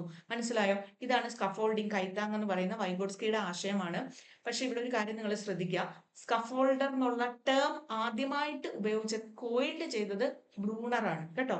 ദ ടേം സ്കഫോൾഡിംഗ് അല്ലെ scaffolder was first coined by Bruner. ഇവിടെ സ്കഫോൾഡിംഗ് എന്നുള്ള ആശയത്തെ കുറിച്ച് വൈഗോട്സ്കി പറയുന്നെങ്കിലും അദ്ദേഹം ഒരിക്കലും സ്കഫോൾഡർ എന്നുള്ള വാക്ക് ഉപയോഗിച്ചില്ല. അദ്ദേഹം ഉപയോഗിച്ചത് മോർ നോളജബിൾ അതർ എന്നുള്ള വാക്കാണ്. മനസ്സിലായോ? മോർ നോളജബിൾ അതർ, അതായത് MKO എന്ന വാക്കാണ്. പക്ഷെ സ്കഫോൾഡിംഗ് എന്നുള്ള ആശയം തന്നെയാണ് അദ്ദേഹം പറഞ്ഞത്. ആദ്യം വൈഗോട്സ്കി ആയിരുന്നല്ലോ. അപ്പൊ വൈഗോട്സ്കി ആണ് സ്കഫോൾഡിംഗ് എന്നുള്ള ആശയം പറയുന്നത്. പക്ഷെ ആ വാക്ക് ആദ്യമായിട്ട് കോയിൻഡ് ചെയ്തത് ആരാണ്? ഈ ബ്രൂണർ ആണ്. മനസ്സിലായോ? അത് ഏതോ ഒരു ക്വസ്റ്റ്യനിൽ ഞാൻ കണ്ടിട്ടുണ്ട്, കേട്ടിട്ടല്ല. മറ്റ് LP-UPയുടെ എക്സാമിന് എവിടെയോ ആണ് ആദ്യമായിട്ട് സ്കഫോൾഡർ എന്നുള്ള ടേം കോയിൻഡ് ചെയ്തത് ആരാണെന്നുള്ളത് ചോദിച്ചിട്ടുണ്ടായിരുന്നു. അപ്പൊ അതൊന്ന് മനസ്സിലാക്കി വെച്ചേക്കുക. അപ്പൊ പക്ഷെ ആശയം, ഈ സ്കഫോൾഡിംഗ് എന്നുള്ള കൈത്താങ് എന്നുള്ള ആശയം ആരാണെന്ന് ചോദിച്ചാൽ വൈഗോട്സ്കിയുമാണ്. കേട്ടല്ലോ. ഇനി മോർ നോളജബിൾ അതർ, MKO എന്ന് പറയുന്നത് ആരെയാണ്? ഈ സ്കഫോൾഡറെ തന്നെയാണ് MKO എന്ന് പറയുന്നത്. മനസ്സിലായോ? അതായത് മോർ നോളജബിൾ അതർ എന്ന് പറഞ്ഞാൽ ഒരു സ്കില്ല് നമ്മളെ പഠിപ്പിക്കുന്ന, അല്ലെ എന്തൊരു കാര്യവും നമ്മളെ പഠിപ്പിച്ചു തരുന്നത് നമ്മളെക്കാട്ടിൽ അറിവുള്ള, ആ സ്കില്ല് പഠിപ്പിക്കുന്നതിൽ, അല്ലെ അത് നമ്മളെക്കാട്ടിൽ കുറച്ചുകൂടി അറിയാവുന്ന ഏതൊരാളിനെയും നമ്മൾ എന്ത് വിളിക്കും? MKO എന്ന് വിളിക്കും. മോർ നോളജബിൾ അതർ എന്ന് വിളിക്കും. അതിപ്പോ നമ്മുടെ അച്ഛനാകാം, അമ്മയാകാം, ടീച്ചറാകാം, നമ്മുടെ എന്താണ് സഹപാഠിയാകാം, പിന്നെ അല്ലെങ്കിൽ നമ്മളെക്കാട്ടിൽ പ്രായത്തിൽ കുറഞ്ഞ ഏതെങ്കിലും ഒരു കുട്ടിയാകാം, ആരുമാകാം. എന്തെങ്കിലും ഒരു കാര്യം അവന് നമ്മളെക്കാട്ടിൽ കൂടുതൽ അറിവുണ്ടെങ്കിൽ അവരെ നമ്മൾ MKO എന്നാണ് വിളിക്കുക. ഓക്കെ ആണല്ലോ. ഇനി അടുത്തെന്ന് പറയുന്നത് പഠനം സാമൂഹ്യ ഇടപെടലിലൂടെ ഉണ്ടാകുന്നു എന്നാണ് വൈഗോട്സ്കി പറയുന്നത്. എന്ന് പറയുമ്പോൾ ലേണിംഗ് എങ്ങനെയാണ്? സോഷ്യൽ ഇന്ററാക്ഷനിലൂടെയാണ് പഠനം നടക്കുന്നത് എന്നാണ് വൈഗോട്സ്കി പറയുന്നത്. അദ്ദേഹം പറഞ്ഞ ആശയമാണ്. പിന്നെ ഭാഷയെയും ചിന്തയെയും കുറിച്ച് അദ്ദേഹം എന്താണ് പറഞ്ഞിരിക്കുന്നത്? മനുഷ്യന്റെ ചിന്തയെ നിർണ്ണയിക്കുന്ന പ്രധാന ഉപകരണമാണ് ഭാഷ എന്നാണ് ആര് പറയുന്നത്? വൈഗോട്സ്കി പറയുന്നത്. മനുഷ്യന്റെ ചിന്തയെ നിർണ്ണയിക്കുന്ന പ്രധാന ഉപകരണം ഏതാണെന്ന് ചോദിച്ചാൽ വൈഗോട്സ്കിയുടെ അഭിപ്രായത്തിൽ ഭാഷയാണ്. അപ്പൊ language plays a vital role എന്നാണ് പറഞ്ഞിരിക്കുന്നത് കേട്ടോ. അപ്പൊ മനുഷ്യന്റെ ചിന്തയെ നിർണ്ണയിക്കുന്ന പ്രധാന ഉപകരണം വൈഗോട്സ്കിയെ സംബന്ധിച്ച് ഏതാണ്? ലാംഗ്വേജ് ആണ്, ഭാഷയാണ്. കേട്ടല്ലോ. അതും അദ്ദേഹം പറഞ്ഞ പോയിന്റ് ആണ്. പിന്നെ അദ്ദേഹം പറയുന്നു കുട്ടികളിൽ 3 തരം ഭാഷണം നടക്കുന്നു. കുട്ടികളിൽ 3 തരം ഭാഷണമാണ് ഉള്ളത്. ഏതൊക്കെയാണ്? Social speech, private speech, inner speech. Social speech, private speech, inner speech. മനസ്സിലായോ? സോഷ്യൽ സ്പീച്ച് എന്ന് പറഞ്ഞാൽ മറ്റുള്ളവരോടുള്ള കുട്ടിയുടെ സംഭാഷണം. പ്രൈവറ്റ് സ്പീച്ച് എന്ന് പറഞ്ഞാൽ അവൻ തന്നെത്താൻ സംസാരിക്കുന്നത്. ഇന്നർ സ്പീച്ച് എന്ന് പറഞ്ഞാൽ അവന്റെ എന്താണ് ഈ ഇന്റേണലി അവൻ സ്വയം ഇങ്ങനെ മനസ്സിൽ പറയത്തില്ലേ, അതാണ് ഇന്നർ സ്പീച്ച് എന്ന് പറയുന്നത്. ഉദാഹരണം ഞാൻ പറയാം. സോഷ്യൽ സ്പീച്ച് എന്ന് പറഞ്ഞാൽ ഇപ്പൊ കുട്ടി കളിക്കുന്ന കൂട്ടത്തിൽ എന്തെങ്കിലുമൊക്കെ ഓരോന്നൊക്കെ കളിപ്പാട്ടമൊക്കെ ഇങ്ങനെ മീൻസ് എന്തെങ്കിലും സാധനങ്ങളൊക്കെ ഉണ്ടാക്കിയിട്ട് നമ്മളോട് വിളിച്ച് പറയത്തില്ല, അമ്മേ ഞാൻ വേണ്ടി ഇത് ഉണ്ടാക്കിയത് കണ്ടോ എന്നൊക്കെ ചോദിക്കുമ്പോൾ അതെന്താണ്? വേറൊരാളോട് കുട്ടി സംസാരിക്കണം. അപ്പൊ അത് സോഷ്യൽ സ്പീച്ച് ആണ്, മറ്റുള്ളവരോട്. മനസ്സിലായോ? ഇനി പ്രൈവറ്റ് സ്പീച്ച് എന്ന് പറഞ്ഞാൽ ഇവനെ സാധനങ്ങൾ വെച്ച് കളിക്കുന്ന കൂട്ടത്തില് ഇപ്പൊ കളിക്കുമ്പോൾ ഇവരിരുന്ന് തന്നെ ഇരുന്ന് സംസാരിക്കത്തില്ലേ, നീ ഇനി ഇവിടെ ഇരിക്കും, എന്നിട്ട് പറയും ഞാൻ ഇത് ഇങ്ങോട്ടൊന്ന് നീക്കി വെക്കട്ടെ, നീ അവിടെ ഇരിക്കും എന്നൊക്കെ തന്നെ കുട്ടി ഒറ്റയ്ക്ക് നിന്ന് കളിക്കുന്ന സമയത്ത് പറയത്തില്ലേ, ഇതാണ് പ്രൈവറ്റ് സ്പീച്ച് എന്ന് പറയുന്നത്. പിന്നെ ഇന്നർ സ്പീച്ച് എന്ന് പറയുമ്പോഴത്തേക്കിന് എന്താണ്? ഇവൻ അത് ചിന്തയുടെ ഭാഗമായിട്ട്, അതാണ് പിന്നെ ചിന്തയായിട്ട് മാറുന്നത്. അപ്പൊ ഇവൻ ഇങ്ങനെ മനസ്സിൽ ഓർക്കുന്നു, നാളെ എനിക്ക് പരീക്ഷയുണ്ട്, അപ്പൊ ഞാൻ എന്ത് ചെയ്യണം? നാളത്തെ പരീക്ഷയ്ക്ക് ഇന്ന് പഠിച്ചെങ്കിലേ പറ്റൂ എന്ന് സ്വയം ചിന്തിക്കുന്നു. മനസ്സിലായോ? ഉള്ളിൽ ചിന്തിക്കുക, തോട്ടാണ്. അപ്പോൾ അത് ഇന്നർ സ്പീച്ച് എന്ന് പറയുന്നത്. ഈ 3 തരം ഭാഷണത്തെ കുറിച്ചാണ് വൈഗോട്സ്കി പറഞ്ഞിരിക്കുന്നത്. ഓക്കെ ആണെന്ന് കരുതുന്നു. അടുത്തത് സാംസ്കാരിക ഉപകരണങ്ങൾ. വൈഗോട്സ്കി പറയുന്ന മറ്റൊരാശയം എന്ന് പറയുന്ന സാംസ്കാരിക ഉപകരണം എന്ന് പറഞ്ഞാൽ കൾച്ചറൽ ടൂൾസ്. നമുക്ക് നമ്മളുടെ അറിവ് നേടിത്തരുന്ന എന്ത് സാധനത്തെയും നമുക്ക് കൾച്ചറൽ ടൂൾ എന്ന് വിളിക്കാം, സാംസ്കാരിക ഉപകരണങ്ങൾ എന്ന് പറയും. അപ്പൊ ഈ വൈഗോട്സ്കിയുടെ അഭിപ്രായത്തിൽ 2 തരം സാംസ്കാരിക ഉപകരണങ്ങൾ, 2 തരം കൾച്ചറൽ ടൂൾസ് ഉള്ളതായിട്ടാണ് പറയുന്നത്. ഒന്ന് ഭൗതിക ഉപകരണം എന്ന് പറഞ്ഞാൽ ഫിസിക്കൽ ടൂളും, അടുത്തത് മാനസിക ഉപകരണം എന്ന് പറയുമ്പോൾ സൈക്കോളജിക്കൽ ടൂളുമാണ്. കേട്ടല്ലോ. ഫിസിക്കൽ ടൂളും സൈക്കോളജിക്കൽ ടൂളും, ഭൗതിക ഉപകരണവും മാനസിക ഉപകരണവും. കേട്ടെ. അപ്പോൾ ഭൗതിക ഉപകരണം എന്ന് പറഞ്ഞാൽ എന്താണ്? കല്ല്, വടി, ചോക്ക്, പുസ്തകങ്ങൾ, ബുക്ക്, ബോർഡ് എല്ലാം എന്താണ്? ഫിസിക്കൽ ഓബ്ജക്ട്സ് ആണ്. അതാണ് ഫിസിക്കൽ ടൂൾ. ഇതെല്ലാം നമ്മൾ പഠിക്കാൻ വേണ്ടി ഉപയോഗിക്കുന്ന, അല്ലെങ്കിൽ നമുക്ക് അറിവ് നേടാൻ വേണ്ടി എന്ത് കാണാൻ ഫിസിക്കൽ ആയിട്ടുള്ള ഒബ്ജക്ട്സ്, അതാണ് ഒന്ന്. അടുത്തതെന്ന് പറയുന്നത് സൈക്കോളജിക്കൽ ടൂൾസ്, മാനസിക ഉപകരണങ്ങൾ എന്ന് പറയും. അതെന്ന് പറയുന്നത് എണ്ണൽ സമ്പ്രദായങ്ങള്, ചിഹ്നങ്ങള്, ഭാഷ തുടങ്ങിയ കാര്യങ്ങളെല്ലാം എന്താണ്, അതായത് അതേപോലെ ഈ കമ്പ്യൂട്ടറിന് അകത്ത് നമ്മൾ ഉപയോഗിക്കുന്ന പ്രോഗ്രാമിംഗ് ലാംഗ്വേജസ് ഒക്കെ ഇല്ല, അതൊക്കെ പ്രോഗ്രാമിംഗ് അങ്ങനെയുള്ള സംഭവങ്ങളൊക്കെ എന്ന് പറയുന്നത് സൈക്കോളജിക്കൽ ടൂൾസ് ആണ്, മാനസിക ഉപകരണങ്ങളാണ്. മനസ്സിലായോ? ഇക്വേഷൻസ്, ഇപ്പൊ കണക്ക് ചെയ്യാൻ വേണ്ടി നമ്മൾ ഉപയോഗിക്കുന്ന ഇക്വേഷൻസ്, അതൊക്കെ എന്താണ്, മാനസിക ഉപകരണങ്ങളാണ്. ക്ലിയർ ആണോ? അപ്പോൾ ഇതാണ് അദ്ദേഹം പറയുന്ന കൾച്ചറൽ ടൂൾസ്, സാംസ്കാരിക ഉപകരണങ്ങൾ. ഇതും വൈഗോട്സ്കിയുടെ ആശയങ്ങളാണ്. കേട്ടല്ലോ? പിന്നെ വൈഗോട്സ്കി പറയുന്നത് എന്താണ്, വികാസം തുടർച്ചയായ ഒരു പ്രക്രിയയാണെന്ന് പറയുന്നു. ഡെവലപ്മെന്റ് എന്ന് പറയുന്ന ഒരു കണ്ടിന്യൂസ് പ്രോസസ് ആണ്. പിയാഷെ പറയുന്നത് അതെന്താണ്, പിയാഷയ്ക്ക് കുറച്ച് സ്റ്റേജസ് ആയിട്ടാണ് അദ്ദേഹം പറയുന്നത്. പക്ഷെ ഇദ്ദേഹത്തിന് സ്റ്റേജസ് ഒന്നുമില്ല. അദ്ദേഹം പറയുന്നത് വികാസം എന്താണ്, എപ്പോഴും ഇങ്ങനെ നടന്നുകൊണ്ടേയിരിക്കുന്നതാണ്, തുടർച്ചയായ ഒരു പ്രക്രിയയാണ്. ഇപ്പൊ development depends on culture plus social interaction. ഒരു വ്യക്തിയിൽ ഡെവലപ്മെന്റ് ഉണ്ടാകുന്നത് എന്തൊക്കെ കൂടെ ചേർത്തിട്ടാണ്, കൾച്ചറും സോഷ്യൽ ഇന്ററാക്ഷനും കൂടി ചേർന്നിട്ടാണ് ഒരു വ്യക്തി അല്ലെങ്കിൽ കുട്ടിയിൽ എന്ത് നടക്കുന്നത്, ഡെവലപ്മെന്റ് നടക്കുന്നതെന്നാണ് വൈഗോട്സ്കി പറയുന്നത്. അപ്പൊ വൈഗോട്സ്കിയുടെ ആശയങ്ങളെല്ലാം ഇത്രയുമാണ്. ഇത് നമ്മൾ ആ ഒരൊറ്റ ക്വസ്റ്റ്യനിലൂടെ ഇത്രയും കാര്യങ്ങൾ നിങ്ങൾക്ക് മനസ്സിലായി എന്ന് കരുതുകയാണ്. ഓക്കെ, ഇനി അടുത്ത ക്വസ്റ്റ്യനിലേക്ക് പോകാം. വിളംബിത ചാലക വികാസത്തിന് കാരണമല്ലാത്തത് ഏത്? വിളംബിത ചാലക വികാസം എന്ന് പറയുമ്പോൾ ഡിലേഡ് മോട്ടോർ എന്താണ് ഡെവലപ്മെന്റിനെ കുറിച്ചാണ് പറഞ്ഞിരിക്കുന്നത്. ഡിലേഡ് മോട്ടോർ ഡെവലപ്മെന്റ്, അതിന് കാരണമല്ലാത്തത് ഏതെന്നാണ് ചോദ്യം. ഓപ്ഷൻ നോക്കിക്കുക: ആരോഗ്യമില്ലാത്ത ശരീരം, അമിത പോഷകാഹാരം, അഭിപ്രേരണാരാഹിത്യം, ഭയം. മനസ്സിലായോ? അഭിപ്രേരണാരാഹിത്യം എന്ന് പറഞ്ഞാൽ മോട്ടിവേഷൻ ഇല്ലാത്തത്. പിന്നെ അമിതമായ പോഷകാഹാരം അറിയാലോ, ഭയം അറിയാം, ആരോഗ്യമില്ലാത്ത ശരീരം അറിയാം. അപ്പോൾ ഡിലേഡ് മോട്ടോർ ഡെവലപ്മെന്റ് എന്ന് പറഞ്ഞാൽ എന്താണ്? വിളംബിത ചാലക വികാസം എന്ന് പറഞ്ഞാൽ നമ്മുടെ ചാലക വികാസത്തിന് കാലതാമസം നേരിടുക. വിളംബം എന്ന് പറയുമ്പോൾ താമസം നേരിടുക എന്നുള്ളതാണ്. ചാലക വികാസം എന്ന് പറഞ്ഞാൽ എന്താ മക്കളെ? നമ്മുടെ എന്താണ്, നമുക്ക് നടക്കുക, ഓടുക, ഇരിക്കുക, അങ്ങനെ തുടങ്ങിയ കാര്യങ്ങളൊക്കെയാണ് നമ്മുടെ അവയവങ്ങൾ ഉപയോഗിച്ച് നമ്മൾ ഓരോന്നും എന്താണ് സ്കില്ലുകൾ ചെയ്യുന്നതിനെയാണ് ചാലക വികാസം എന്ന് പറയുന്നത്. മനസ്സിലായോ? മോട്ടോർ ഡെവലപ്മെന്റ് എന്ന് പറയുന്നത്. അപ്പോൾ ഇപ്പൊ ഒരു കുട്ടി എഴയേണ്ട പ്രായത്തിൽ അത് എഴയണം, ഇല്ലേ? അപ്പോൾ അതിന് താമസം വന്നാൽ അവന് ഇരിക്കാൻ താമസം വരുന്നു, ഇനി എന്താണ് നടക്കുന്നതിൽ താമസം വരുന്നു. ഇതിനെയൊക്കെയാണ് നമ്മൾ വിളംബിത ചാലക വികാസം എന്ന് വിളിക്കുന്നത്. മനസ്സിലായോ? അപ്പൊ നമ്മൾ പറയത്തില്ല, ഇത്രയും വയസ്സായിട്ടോ കൊച്ചു നടന്നില്ലല്ലോ, ഇത്രയും വയസ്സായിട്ടും അത് കമന്ന് വീണില്ലല്ലോ, മീൻസ് ഇത്ര പ്രായമായിട്ട് അത് ഇരിക്കാൻ തുടങ്ങിയില്ലല്ലോ, നിൽക്കാൻ തുടങ്ങിയില്ലല്ലോ, നടക്കുന്നില്ല, ഇങ്ങനെയൊക്കെ പറയാറില്ലേ? അപ്പൊ ചില കുട്ടികൾക്ക് എന്താണ് അതിനകത്തൊക്കെ താമസം വരും. അപ്പൊ അതിന് കാരണമല്ലാത്തതാണ് ചോദിച്ചേക്കുന്നത്. ഈ ഓപ്ഷൻ വെച്ചാൽ നമുക്കറിയാം, അമിതമായ പോഷകാഹാരം എന്തായാലും അതിന് കാരണമായിരിക്കില്ല കേട്ടോ. കാരണം എന്താണ്, വൈറ്റമിന്റെ കുറവ് കൊണ്ടാണെങ്കിലാണ് വിളംബിത ചാലകവികാസം വരേണ്ടത്. ഇവിടെ കൂടുതലാണ്, അപ്പൊ അത് വരാൻ സാധ്യതയില്ലല്ലോ, ഇല്ലേ? ഇപ്പൊ ഇതിന് വിളംബിത ചാലകവികാസത്തിന്റെ മറ്റു കുറച്ച് കാര്യങ്ങളും കൂടെ ഞാനിന്ന് പറയാം. പ്രധാനപ്പെട്ട കാരണം, വിളംബിത ചാലകവികാസം എന്താണെന്ന് ഞാൻ പറഞ്ഞു തന്നു, ഓർമ്മയുണ്ടല്ലോ? അപ്പം നമ്മളുടെ ഈ മോട്ടോർ എന്താണ് സ്കില്ലുകൾ നമ്മൾ ചെയ്യാൻ താമസിക്കുന്നത്, നടക്കാന്, ഓടാന്, കുഞ്ഞുങ്ങളാണ് നടക്കുക, ഓടുക, അങ്ങനെയുള്ള കാര്യങ്ങളിലൊക്കെ താമസം നേരിടുന്നത്. ഓരോ പ്രായത്തിനും അതിൻ്റെതായിട്ടുള്ള സ്കില്ല് നമ്മളിൽ ഡെവലപ്പ് ചെയ്യണം. അപ്പൊ അതിന് താമസം വരുന്നതാണ് വിളംബിത ചാലക വികാസം എന്ന് പറയുന്നത്.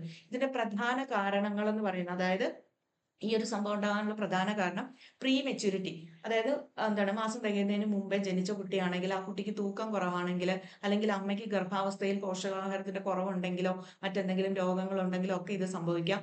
പിന്നെ പോഷകത്തിന്റെ കുറവ് താണ്ടുണ്ട്, പിന്നെ നാഡീ വ്യവസ്ഥയിൽ എന്തെങ്കിലും പ്രശ്നങ്ങൾ ഉണ്ടായാലോ, പിന്നെ പരിസ്ഥിതി അല്ലെങ്കിൽ സ്റ്റിമുലേഷൻ കുറവെന്ന് പറഞ്ഞാൽ ഈ കുട്ടികൾ ചിലരെ കണ്ടിട്ടില്ലേ, പെരക്കകത്ത് തന്നെ ഇങ്ങനെ അടങ്ങി ചടഞ്ഞുകൂടിയിരിക്കുക, ഓടിക്കളിക്കുമോ വെളിയിൽ ഇറങ്ങി ഒന്നും പരിസ്ഥിതിയുമായിട്ട് യാതൊരു ഇതുമില്ല, ആക്ടിവിറ്റീസ് കുറവാണെങ്കിലും നമ്മളിൽ എന്താണ് ഈ വിളംബിത ചാലക വികാസം ഉണ്ടാകും. നമ്മൾ തന്നെ നോക്കിക്കേ, നമ്മൾ എങ്ങോട്ടും പോകുന്നില്ല, എല്ലാത്തിനും ഇങ്ങനെ ഓരോ ഇപ്പോഴത്തെ മോസ്റ്റ് മോഡേൺ ടെക്നോളജീസ് ഉപയോഗിക്കുമ്പോൾ നമ്മുടെ എന്താണ് പഴയതുപോലുള്ള പണ്ടത്തെ നമ്മുടെ ശാരീരികപരമായിട്ടുള്ള ഒരു എനർജിയോ നമ്മുടെ സ്പീഡോ വല്ലതും നമുക്ക് ഇന്നുണ്ടോ? ഇല്ല. കാര്യം എന്താണ്, നമ്മളെല്ലാം ഇങ്ങനെ ചടഞ്ഞുകൂടി എല്ലാത്തിനും ഇങ്ങനെ മറ്റുള്ളതിനെ ഡിപ്പെൻഡ് ചെയ്ത് ഇങ്ങനെ സുഖിച്ചു പോകുന്ന ആളുകളാണ്. അതുകൊണ്ട് എന്താണ് പഴയതുപോലുള്ള നമ്മൾ സ്കൂളിൽ പഠിച്ച സമയത്തോ കോളേജിൽ പഠിച്ച സമയത്തോ ഉള്ള ഒരു മോട്ടോർ സ്കില്ലൊന്നും നമുക്കിപ്പം യഥാർത്ഥത്തിൽ ഇല്ല. അപ്പൊ കുട്ടികളെ സംബന്ധിച്ച് ഇങ്ങനെ ഓടി ചാടി കളിച്ചൊക്കെ നടക്കുമ്പോഴത്തേക്കിന് ഇതെന്താണ് കൂടുതൽ അവർക്ക് ഈ മോട്ടോർ സ്കില്ല് ഡെവലപ്പ് ചെയ്യും. ഓക്കെ ആണല്ലോ? അപ്പൊ അതിന്റെ കുറവുണ്ടെങ്കിൽ ഇത് ഒരു കാരണമാണ്, വിളംബിത ചാലക വികാസത്തിന് കാരണമാണ്. പിന്നെ എന്താണ് ജനറ്റിക് ആയിട്ടുള്ള ഘടകങ്ങൾ, ജനറ്റിക് ഫാക്ടേഴ്സ്, ഹെറിഡിറ്റി, ഇതെല്ലാം ഇതിന് കാരണമാകും. ജന്മനാൽ അങ്ങനെയൊക്കെ ചില ജീനുകളിലൂടെയൊക്കെ ഇങ്ങനെ ചില കാര്യങ്ങൾ അപ്പനുണ്ട് അമ്മയ്ക്കുണ്ട്, അല്ലെങ്കിൽ നമ്മളുടെ കുട്ടിക്കും അത് ചിലപ്പോൾ സംഭവിക്കാനുള്ള സാധ്യതയുണ്ട്. പിന്നെ ദീർഘകാല രോഗങ്ങൾ ഉണ്ടെങ്കിൽ ഈ വിളംബിത ചാലക വികാസത്തിന് കാരണമാകും. പിന്നെ മറ്റ് സാമൂഹിക മാനസിക കാരണങ്ങൾ കൊണ്ടും വിളംബിത ചാലക വികാസം സംഭവിക്കാം. അപ്പൊ ഇത് പ്രധാനപ്പെട്ട കാരണങ്ങളാണ് ഞാൻ പറഞ്ഞിരിക്കുന്നത്. വിളംബിത ചാലക വികാസത്തെ സംബന്ധിച്ച് ഇത്രയും കാര്യങ്ങൾ നിങ്ങൾ മനസ്സിലാക്കുക. ഓക്കെ ആണെന്ന് കരുതുന്നു. അടുത്ത ചോദ്യം, വ്യക്തിത്വവുമായി ബന്ധപ്പെട്ട് ആത്മബോധം, ആദർശാത്മക അഹം, യാഥാർത്ഥ്യാധിഷ്ഠിത അഹം എന്നീ ആശയങ്ങൾ മുന്നോട്ട് വെച്ചത് ആരാണ്? വ്യക്തിത്വവുമായി ബന്ധപ്പെട്ട് ആത്മബോധം, സെൽഫ് കൺസെപ്റ്റ്, ആദർശാത്മക അഹം എന്ന് പറയുമ്പോൾ ഐഡിയൽ സെൽഫ്, യാഥാർത്ഥ്യാധിഷ്ഠിത അഹം, റിയൽ സെൽഫ് എന്നീ ആശയങ്ങൾ മുന്നോട്ട് വെച്ചത് ആരാണ്? ഓപ്ഷൻ നോക്കുക. Carl Ransom Rogers, Sigmund Freud, William Wood, Erikson. ഈ അഹം, ആത്മബോധം, അഹം എന്നൊക്കെ കേൾക്കുമ്പോൾ തന്നെ നമ്മൾ ആരെ ഓർത്തോണം? കാൾ റോജേഴ്സിനെ ഓർത്തോണം. കാൾ റാൻസം റോജേഴ്സ് അല്ലെ. ഹ്യൂമനിസവുമായി ബന്ധപ്പെട്ടതാണ് ഇതില്ലേ. ഹ്യൂമനിസ്റ്റിക് സൈക്കോളജിയുടെ പ്രധാന വക്താവാണ് കാൾ റോജേഴ്സ് എന്ന് പറയുന്നത്. ഹ്യൂമനിസത്തിന്റെ പ്രധാന വക്താവ്, മാനവികതാവാദത്തിന്റെ പ്രധാന വക്താവാണ് കാൾ റാൻസം റോജേഴ്സ്. അദ്ദേഹത്തെ കുറിച്ച് കുറച്ച് കാര്യങ്ങൾ നമുക്ക് നോക്കാം. ഇതാ നോക്കിക്കേ, ഹ്യൂമനിസ്റ്റ് സൈക്കോളജിയുടെ പ്രധാന വക്താവാണ് അല്ലെ. അദ്ദേഹത്തിന്റെ പ്രധാനപ്പെട്ട ആശയങ്ങളാണ് ഈ പറഞ്ഞ സെൽഫ് കൺസെപ്റ്റ്, സ്വയം ധാരണ. നമ്മുടെ ഓപ്ഷനിൽ കൊടുത്തുണ്ട് ആത്മബോധം, സെൽഫ് കൺസെപ്റ്റ്, ആത്മബോധം. മനസ്സിലായോ?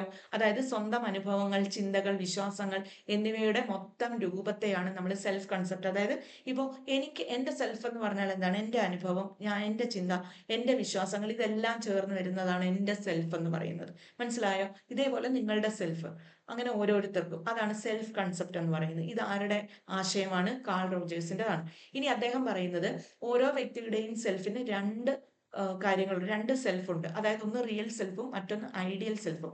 അതാണ് ഇവിടെ പറഞ്ഞ ആദർശാത്മക അഹം, ഐഡിയൽ സെൽഫ്, യാഥാർത്ഥ്യാധിഷ്ഠിത അഹം, റിയൽ സെൽഫ്. മനസ്സിലായോ? അതാണ് ഇവിടെ പറഞ്ഞിരിക്കുന്നത്. റിയൽ സെൽഫും ഐഡിയൽ സെൽഫും. എന്താണ് ഈ റിയൽ സെൽഫും ഐഡിയൽ സെൽഫും? റിയൽ സെൽഫ് എന്ന് പറഞ്ഞാൽ യാഥാർത്ഥ്യാധിഷ്ഠിത അഹമാണ്. അതായത് നാം യഥാർത്ഥത്തിൽ എന്താണ്, യഥാർത്ഥത്തിൽ നമുക്ക് എന്താണുള്ളത്, നമ്മളിപ്പോൾ ആരാണ്, അതാണ് നമ്മളുടെ യഥാർത്ഥ അഹം എന്ന് പറയുന്നത്. റിയൽ സെൽഫ് എന്ന് പറയുന്നത്. റിയൽ എന്ന് പറയുമ്പോൾ അറിയാമല്ലോ, യാഥാർത്ഥ്യം, അതാണ് റിയൽ സെൽഫ്. ഇനി ഐഡിയൽ സെൽഫ് എന്ന് പറയുമ്പോൾ ആദർശാത്മക അഹം, മലയാളത്തിൽ ആദർശാത്മക അഹം. അതായത് നാം ആരാകണമെന്ന് ആഗ്രഹിക്കുന്നു, അതാണ് നിങ്ങളുടെ ഐഡിയൽ സെൽഫ് എന്ന് പറയുന്നത്. മനസ്സിലായോ? ഇപ്പോ നമ്മള് കുട്ടി ഒരു എന്താണ് ബി.എഡ് ഒക്കെ കഴിഞ്ഞ് ഇത് നിൽക്കുന്ന ഒരു കുട്ടിയാണെങ്കിൽ അത് നമ്മുടെ ഇപ്പൊ ആ ഒരു സ്റ്റേജിലാണ് നമ്മൾ അത് നമ്മുടെ റിയൽ സെൽഫ്. ഇനി നമ്മൾ ആരാകാൻ വേണ്ടിയിട്ടാണ് ആഗ്രഹിക്കുന്നത്? ഒരു ടീച്ചർ ആകാനാണ് ആഗ്രഹിക്കുന്നത്. അപ്പൊ നമ്മുടെ ഐഡിയൽ സെൽഫ് എന്ന് പറയുന്നത് ആ ടീച്ചർ ആകാൻ ആഗ്രഹിക്കുക എന്നുള്ളതാണ്. മനസ്സിലായോ? ഇതാണ് നമ്മളുടെ ഈ പറഞ്ഞ റിയൽ സെൽഫും ഐഡിയൽ സെൽഫും. ഇതൊക്കെ ആരുടേതാണ് ആശയം? കാൾ റോജേഴ്സിന്റെ ആശയമാണ്. പിന്നെ അദ്ദേഹത്തിന്റെ മറ്റൊരു ആശയമാണ് unconditional positive regard. Unconditional positive regard. Unconditional എന്ന് പറഞ്ഞാൽ തന്നെ അറിയാം മലയാളം, നിബന്ധനകളില്ലാത്ത അനുകൂലമായ സ്വീകരണം. അതായത് നീ എന്നോട് ഇങ്ങനെ പെരുമാറിയാലേ ഞാൻ നിന്നെ അംഗീകരിക്കൂ. മനസ്സിലായോ? ഇങ്ങനെ പറയുന്നു. അല്ല, കുട്ടിയോട് പറയാണ്, നീ എന്നും ഞാൻ ക്ലാസ്സിൽ ക്വസ്റ്റ്യൻ ചോദിക്കുമ്പോൾ നീ ആൻസർ പറഞ്ഞാൽ നിന്നെ ഞാൻ അംഗീകരിക്കും എന്ന് കുട്ടിയോട് പറയുന്നു. മനസ്സിലായോ? പക്ഷെ അത് അങ്ങനെ ഒരു നിബന്ധനയൊന്നും ഇല്ലാത്തതിനെയാണ് അൺകണ്ടീഷണൽ പോസിറ്റീവ് റിഗാർഡ് എന്ന് പറയുന്നത്. ഞാൻ ഈ പറഞ്ഞ കേസുകളിലൊക്കെ കണ്ടീഷൻ വെച്ചേക്കുവാണ്. പക്ഷെ അതല്ല, അങ്ങനെ ഒരു കണ്ടീഷനും ഇല്ല. നീ ചെയ്താലും ചെയ്തില്ലെങ്കിലും ഞാൻ നിന്നെ അംഗീകരിക്കുന്നു. അതാണ് അൺകണ്ടീഷണൽ പോസിറ്റീവ് റിഗാർഡ് എന്ന് പറയുന്നത്. നിബന്ധനകളില്ലാത്ത അനുകൂല സ്വീകരണം. അതുണ്ടെങ്കിൽ ഒരു വ്യക്തിക്ക് അവന്റെ കഴിവുകളെ ഉപയോഗപ്പെടുത്തിക്കൊണ്ട് എവിടെ ചെല്ലാൻ സാധിക്കും? നമുക്ക് ഏറ്റവും നമ്മളുടെ കഴിവുകൾ കൊണ്ട് നമുക്ക് എത്തിച്ചേരാവുന്ന ഉയർന്ന തലത്തിലേക്ക് എത്താനായിട്ട് സാധിക്കും. അതാണ് ഈ നിബന്ധനകളില്ലാത്ത അനുകൂല സ്വീകരണം, അൺകണ്ടീഷണൽ പോസിറ്റീവ് റിഗാർഡ് എന്ന് പറയുന്നത്. അതുകൊണ്ട് കാൾ റോജേഴ്സ് പറയുന്നത് എന്താണ്? നമ്മൾ എപ്പോഴും എല്ലാവരോടും എങ്ങനെയായിരിക്കണം? അൺകണ്ടീഷണൽ പോസിറ്റീവ് റിഗാർഡ് ആയിരിക്കണം. എന്ന് വെച്ചാൽ ഒരു ഉപാധിയും വെക്കാതെ നമ്മൾ അവരെ മാക്സിമം സപ്പോർട്ട് ചെയ്യണം. അതാണ് അദ്ദേഹം പറഞ്ഞിരിക്കുന്നത്. ഇനി പറയുന്ന മറ്റൊരു കൺസെപ്റ്റ് എന്ന് പറയുന്നത് കണ്ടീഷൻസ് ഓഫ് വർത്ത് എന്ന് പറയുമ്പോൾ അദ്ദേഹം പറഞ്ഞിരിക്കുന്നത്, ഒരു വ്യക്തിയെ നമുക്ക് മനസ്സിലാക്കണമെങ്കിൽ നമ്മൾ അവന്റെ ലോകത്ത് ചെന്ന് മനസ്സിലാക്കണം. നമ്മൾ പറയത്തില്ലേ, കുഞ്ഞുങ്ങളെ മനസ്സിലാക്കണമെങ്കിൽ നമ്മളും കുട്ടിയായിട്ട് ചിന്തിക്കണം. അതാണ് ഉദാഹരണം. മനസ്സിലായോ? നമ്മൾ അവന്റെ ലോകത്ത് നമ്മൾ നിന്നാലേ നമുക്ക് അവരെ കുറിച്ച് മനസ്സിലാക്കാൻ സാധിക്കും. നമ്മൾ നമ്മളുടെ പെർസ്പെക്റ്റിൽ നിന്ന് നമ്മൾ അവരെ മനസ്സിലാക്കാൻ നോക്കിയാൽ നമുക്ക് ഒരിക്കലും അവരെ മനസ്സിലാക്കാൻ, അവരെല്ലാം ചെയ്യുന്നതെല്ലാം തെറ്റായിട്ടല്ലേ നമുക്ക് തോന്നാറുള്ളൂ. അപ്പൊ നമ്മൾ പറയത്തില്ല, കുട്ടികളെ മനസ്സിലാക്കണമെങ്കിൽ നമ്മളും അവരിലേക്ക് ഇറങ്ങി ചെല്ലണം, അവന്റെ ലോകത്തിലേക്ക് നമ്മൾ ചെല്ലണം. ശരിയല്ലേ? അതാണ് ഈ കണ്ടീഷൻസ് ഓഫ് വർത്ത് കൊണ്ട് ഉദ്ദേശിക്കുന്നത്. ക്ലിയർ ആണെന്ന് കരുതുന്നു.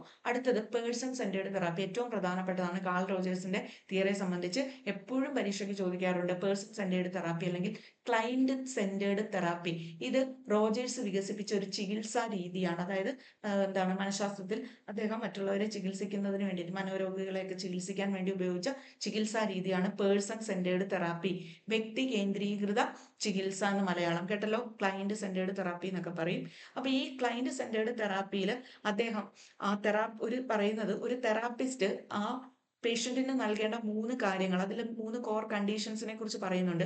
ഒന്ന് കൺഗ്രുവൻസ്, യാഥാർത്ഥ്യത, അടുത്തത് എമ്പതി, അടുത്തത് അൺകണ്ടീഷണൽ പോസിറ്റീവ് റിഗാർഡ്.